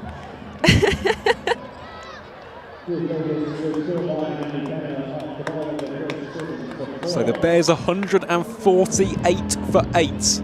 3 still required from the final 4 deliveries. So we'll see the replay here. The shot was on there from Davis, just got the toe end of the bat, and a good catch tracking back there from Maddie Penner. And mid-off sees the back of the Bears captain. So it will be Hannah Baker who enters the middle in at number 10 for the side in blue. Is there a final twist? You never know in cricket. This is the beauty of live cricket and live sports. 99 times out of 100, the Bears should win this comfortably. But there's always that 1%. Yeah. And it is the Bears tail ender on strike. Real determined look in the eyes there of Hannah Baker. Can she be a saviour here for the Bears? Well, that will be at least a single. Gets Pavley back on strike, and Pavley actually ended up on the floor there. I think she fell over trying to turn back for the second, so will just be a single. Bears 149 for 8, 2 to win off the final 3 deliveries. Just taking a look at the field placement here for Essex. Plenty of fielders in the inner circle. Just push McGregor out towards deep square leg.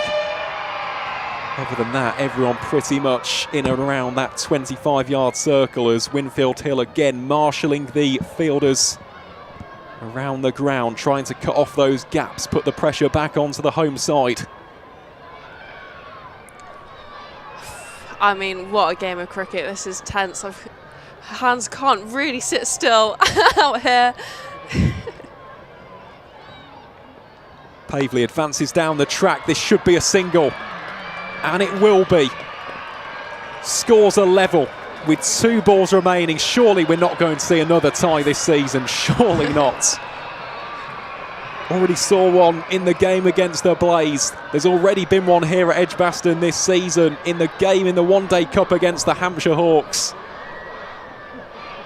Can Hannah Baker get this winning run? 1 to win. 2 balls remaining. Grace Scrivens, it's the Essex captain, looking to save what would be a valuable 2 points and steal them off the hosts. Scrivens it is to Baker. Baker winds up for the shot. She chips it over out towards deep mid-wickets, and the Bears have beaten the Eagles by 2 wickets in an absolute thriller at EdgBLASTon. The side in blue continue their red-hot streak in the Women's Vitality T20 Blast. They consolidate their place in the top 3. And Chloe Brewer, that is some victory for Georgia Davis's side. Yeah, that is their 3rd on the bounce. They'll be absolutely buzzing. We're absolutely buzzing up in the commentary box. What a day to be a Bears supporter. It certainly is. And I imagine we'll probably be talking to Caris Pavley in the post-match analysis. So, yeah, just a little bit of a reminder that Essex 150 for 3 from their 20 overs. The Bears have chased it down with 2 wickets and 1 delivery of the innings still to spare. So we'll take a short break here on Bears TV. Don't go anywhere though, we'll be back shortly as we just see the players exiting the field, and when we return we'll have some post-match analysis as we discuss this victory for the home side.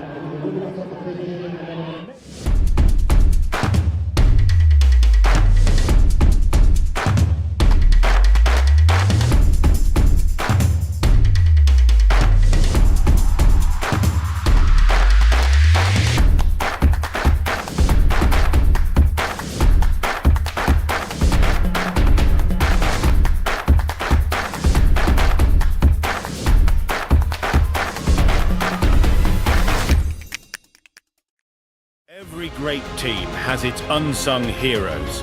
The all-rounders, the heavy lifters, putting their organisation on the map. We're talking about you, the humble IT engineer, supporting EdgBLASTon across the season. They're the ones delivering, day after day.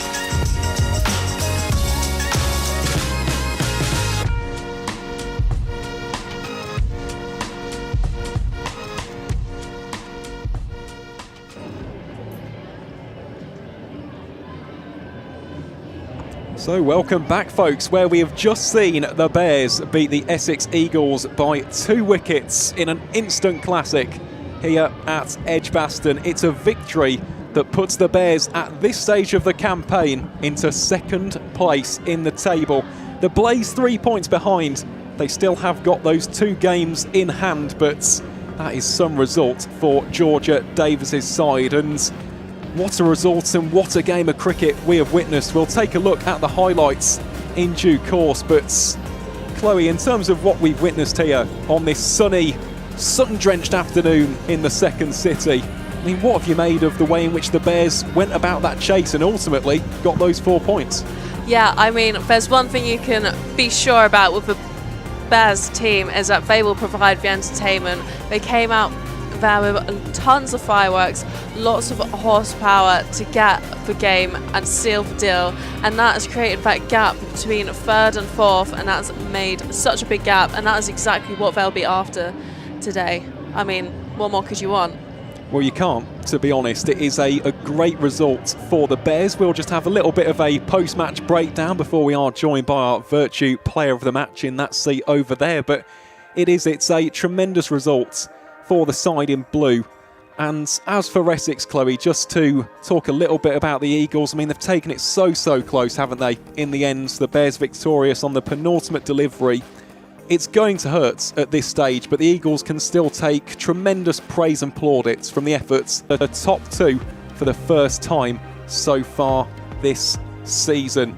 Of course, this isn't the only action taking place at EdgBLASTon this week. Got the double header as well on Friday, so if you want to get your tickets, those are still available on the EdgBLASTon website as the women face off against the Blaze and the men face off against the Worcestershire Rapids. So we're just taking a look at the highlights of the Bears' run chase here, and it was a pretty difficult start, wasn't it, Chloe?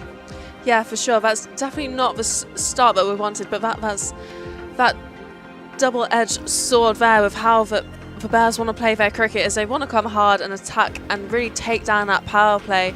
And today it didn't quite work, but we saw those partnerships that followed the mature heads of the batters that came in to really take the game deep. And I mean, hats off to the Essex bowlers as well, who made it a really difficult task.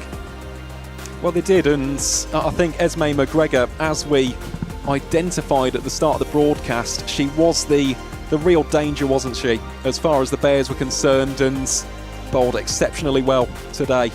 Got those 2 big wickets of Austin and Perrin, the 2 in-form openers in the very same over. And at that stage, you're thinking, right, the Bears 11 for 2, in a lot of danger here. But we saw some heroics from Caris Pavley, as we'll see extensively throughout the highlights package. But yeah, McGregor, such a skilled and clever bowler. Certainly someone to watch out for heading into the future.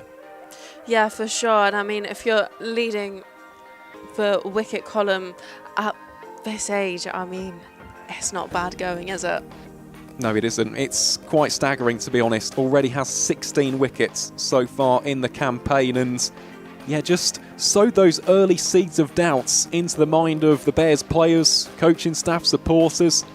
I mean, it was a great start for Essex, and Yeah, Austin and Perrin going for a combined total of 6 runs was not the start that the hosts were looking for whatsoever. Then we saw some nice batting, didn't we, from Izzy Wong and Nat Wraith. Wong in particular being the more aggressive of the two. She scored 33 from 25 deliveries, which included 4 fours, and yeah, that was a nice looking shot initially, but nestled into the hands of Joe Gardner, lurking in at deep mid-wicket. So Nat Wraith, who was averaging 83 this season, she went for 10, and the Bears really struggling at that point. 37 for 3, and it didn't get any easier from there on out, did it? Another couple of quick wickets to Fords. We just take a look at the replay of that one. You can always rely on Joe Gardner to take those catches out in the deep, one of the best fielders in the entire country. This was a thing of beauty from Abtara Maksud, the googly angled into the stumps there of Stair Callis. The Dutch international looking to play it off the back foot, utilise almost the face of the bat to guide it down towards third. Got no connection, and at that stage, Chloe, again, it looked as though that pendulum was firmly in the favour of the visiting side. Yeah, I think that's been the great battle of today's game, is actually that pendulum has continued to swing between the two teams, a really fluid transfer of momentum between the two sides, and I think that is what creates the entertaining games like the one we've just seen today. It has. It's been a marvellous game of cricket, I must say. We're seeing some of the boundaries now between Izzy Wong and Caris Pavley. And Pavley's approach, I mean, that really was a sign of things to come, wasn't it? In terms of that shot, that's the moment though. Maddie Penner dropping her before she'd even reached 20 runs, and eventually went to score 68 not out, a career best for the Bears all-rounder. Did well to make the ground, it was just the final bit of the catch. Just couldn't quite nestle it into the palms, and yeah, we'll see here. I think this will be the run out of Izzy Wong. There probably was a 2-on, but it was a laser-like throw, wasn't it, in the end from Joe Gardner, utilising that experience and fielding credentials to great effect. And in terms of the ground fielding today, Chloe, from both sides, it was incredibly impressive. Yeah, I mean, it's been a great display of fielding from both sides. Yeah, and especially Joey Gardner. I mean, she's renowned for being one of the best out on the boundary. So she's safe hands out there and throw like fire. Yeah, it was. It was just one of those clean pick up and go, wasn't it? Yeah. For Joe Gardner, and you can see the celebration there. Absolutely loving it, because at that stage, this game was well and truly in the balance. The Bears were 86 for 5. Then we saw a little bit of a partnership, didn't we, between Laura Harris, who did that second ball, which was quite ridiculous. Said already about her insane strike rate so far this season, and that was a real signal of intent. And then how about that? A lusty blow from Caris Pavley into the Holly stands. Disdainful strike that. Yeah, I mean, that has been hit hard and huge from Caris Pavley. I mean, look at that, hold the pose.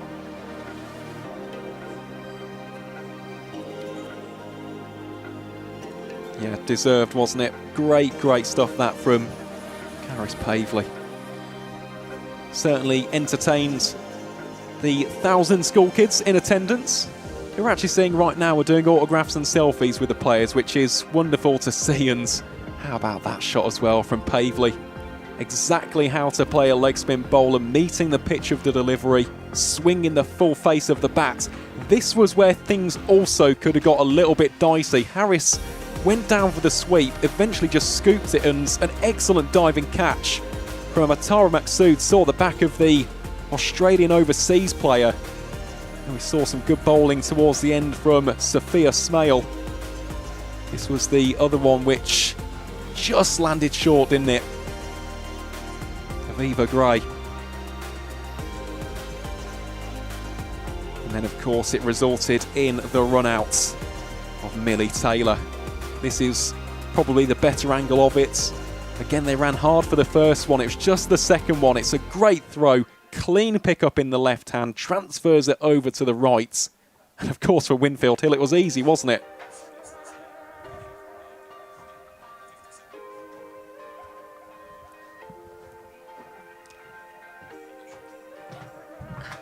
So we're just seeing the final bits of the highlight reel here. Jodie Grucock bowling towards the death, and there is Caris Pavley absolutely smashing it about. Goodness me, one of the shots of the day, that smashes it over deep mid-wicket for 6 runs. Yeah, it's one of those shots, isn't it, Chloe, which we could see on repeats time and time and time again. Yeah, absolutely. I mean, that has been carted into the leg side, clear of a boundary, nobody's catching out. And I've got Caris sitting next to me, who's just watching, I mean, one of the best innings, well, I've seen you play. I've seen it like a beach ball out there. Yeah, it's one that I've been waiting for quite a while, actually. I put a lot of work into it, so to finally get the opportunity today to show everyone what we've been practicing over the winter is quite nice. Well, Caris, talk us through it first and foremost. Let's actually start with your bowling, because both of us, myself and Chloe, thought you bowled very, very well on that surface. In terms of the wicket today, it was a used wicket, wasn't it? We've seen 5 matches already on it. Was it slower compared to ones which we've seen previously here? Yeah, I think it was definitely slower. Obviously, that comes with the amount of games that we've had on that pitch. But I think, to be honest, like it's still going strong as a wicket, and it's produced a lot of runs today, so we're not annoyed with that. It did play slower than we thought, and we actually thought it would get a bit more turn, but because it's hybrid, it tends to skid through a bit more, which probably made it come onto the bat a bit nicer, actually. But yeah, so pretty happy. But it definitely was slower than the other few games we've had on it. Oh, of course, yeah, we've seen some very, very high scores. I think of the one against Durham, 193 for 6, and we've seen a couple in the 180s as well. So it was a touch on the slower side, but in terms of the approach with the ball in hand, Essex 150 for 3 by the end of 20 overs. At that stage, was the dressing room quite confident in terms of chasing that down? Yeah, 100%. I think we really back ourselves, whether we're chasing or we are defending a score. We are really confident either way, and we back our bowlers and we back our batters to go out and play the way that we've practiced all winter. Yeah, and let's talk about the run chase now, because that was quite exceptional, wasn't it? We'll talk about the power play before your innings, Caris. It was a little bit of a dicey start, wasn't it, losing both Meg and Davina early on in the piece. Again, were there any kind of nervousness, any kind of, I don't know, a sense of anticipation in the dressing room, or again, was the confidence sky high throughout that run chase? I think we all go about cricket quite differently. I'm not one that tends to sit in the dugout. Don't really enjoy the nerves around me. So I kind of just stick to myself, sit in the shade. It was a hot day out there today. And then when I get the nod that I'm in next, then I'll switch on and try and read the situation as best I can and put us in a better position if it comes off or if it doesn't. Well, it certainly did today. Let's now talk about that innings, a career best 68 not outs. In terms of your approach, was it a case of almost being the destroyer-in-chief today, go out there, take the attack to the spin bowlers, or was that just something which you kind of, created as your innings went on? Yeah, that definitely wasn't the plan. I'm usually more of a turn 1s into 2s and try and go over the run rate that way. But I don't know, it kind of just hit the gaps today and went through and over fielders. So I was quite happy with that. But no, that is not usually my intent. I try and hit the ball hard to the sweepers and then find the gaps throughout that. Well, we saw it today, didn't we? A couple of really, really well-placed 4s, and talk us through those 6s. I mean, the one into the Hollies, that was special. Of course, we've seen all the school kids there today. They were absolutely loving life over there. And the huge one that we saw on the highlights, the one which myself and Chloe almost gasped in disbelief down towards the mid-wicket in the West Stands, is that something which you're looking to utilise in your game in terms of hitting those big 6s and applying the pressure to the bowlers? Yeah, I definitely know I've got the power to hit the 6s. It's just, I think, as every batter says, the confidence to go out there and show that you can do it, because it is a risk versus reward situation, because you have kind of got to know where you want to hit it, but it doesn't always come off. And I had one down out at long on, and we were saying, oh, I'm going to hit it towards that cow pocket, but I don't think actually I didn't get all of it and it slipped out of our hands for 6. So I kind of took that as an opportunity to go, oh, well, I've had my chance now, so I might as well keep going for it. And you certainly did. It was a match-defining knock in the end, and we'll talk about the table to wrap up our coverage today. But in terms of Friday's match, it's a big day, isn't it, Friday, against the Blaze? I mean, it's one of those big-ticket clashes. It's Derby Day here at EdgBLASTon. In terms of this victory, how much confidence does that give the side heading into that game against a side who could be remaining unbeaten at that stage? This group is a special group, and I think we have always had the confidence to go and win games of cricket, and we're just really glad that we can show people that we can do that now. Absolutely, it is. It's a special group, and we've been so entertained and so impressed here in the commentary box. It's been an absolute delight. So, in terms of the final question, Caris, just looking at the table, of course, the Blaze do have 2 games in hand, so the Bears are currently sat in 2nd place. At this stage of the season, what is the kind of target for the side? Is it to finish top or top 3? What would you like to achieve as the group? Well, top's lovely, but as long as you get to a finals day, we're all pretty happy. But we just know we just need to keep playing the way we're playing, and we're really happy with the way things are at the moment, and whatever happens in the table, we can't really control that. We can just play the best cricket we can.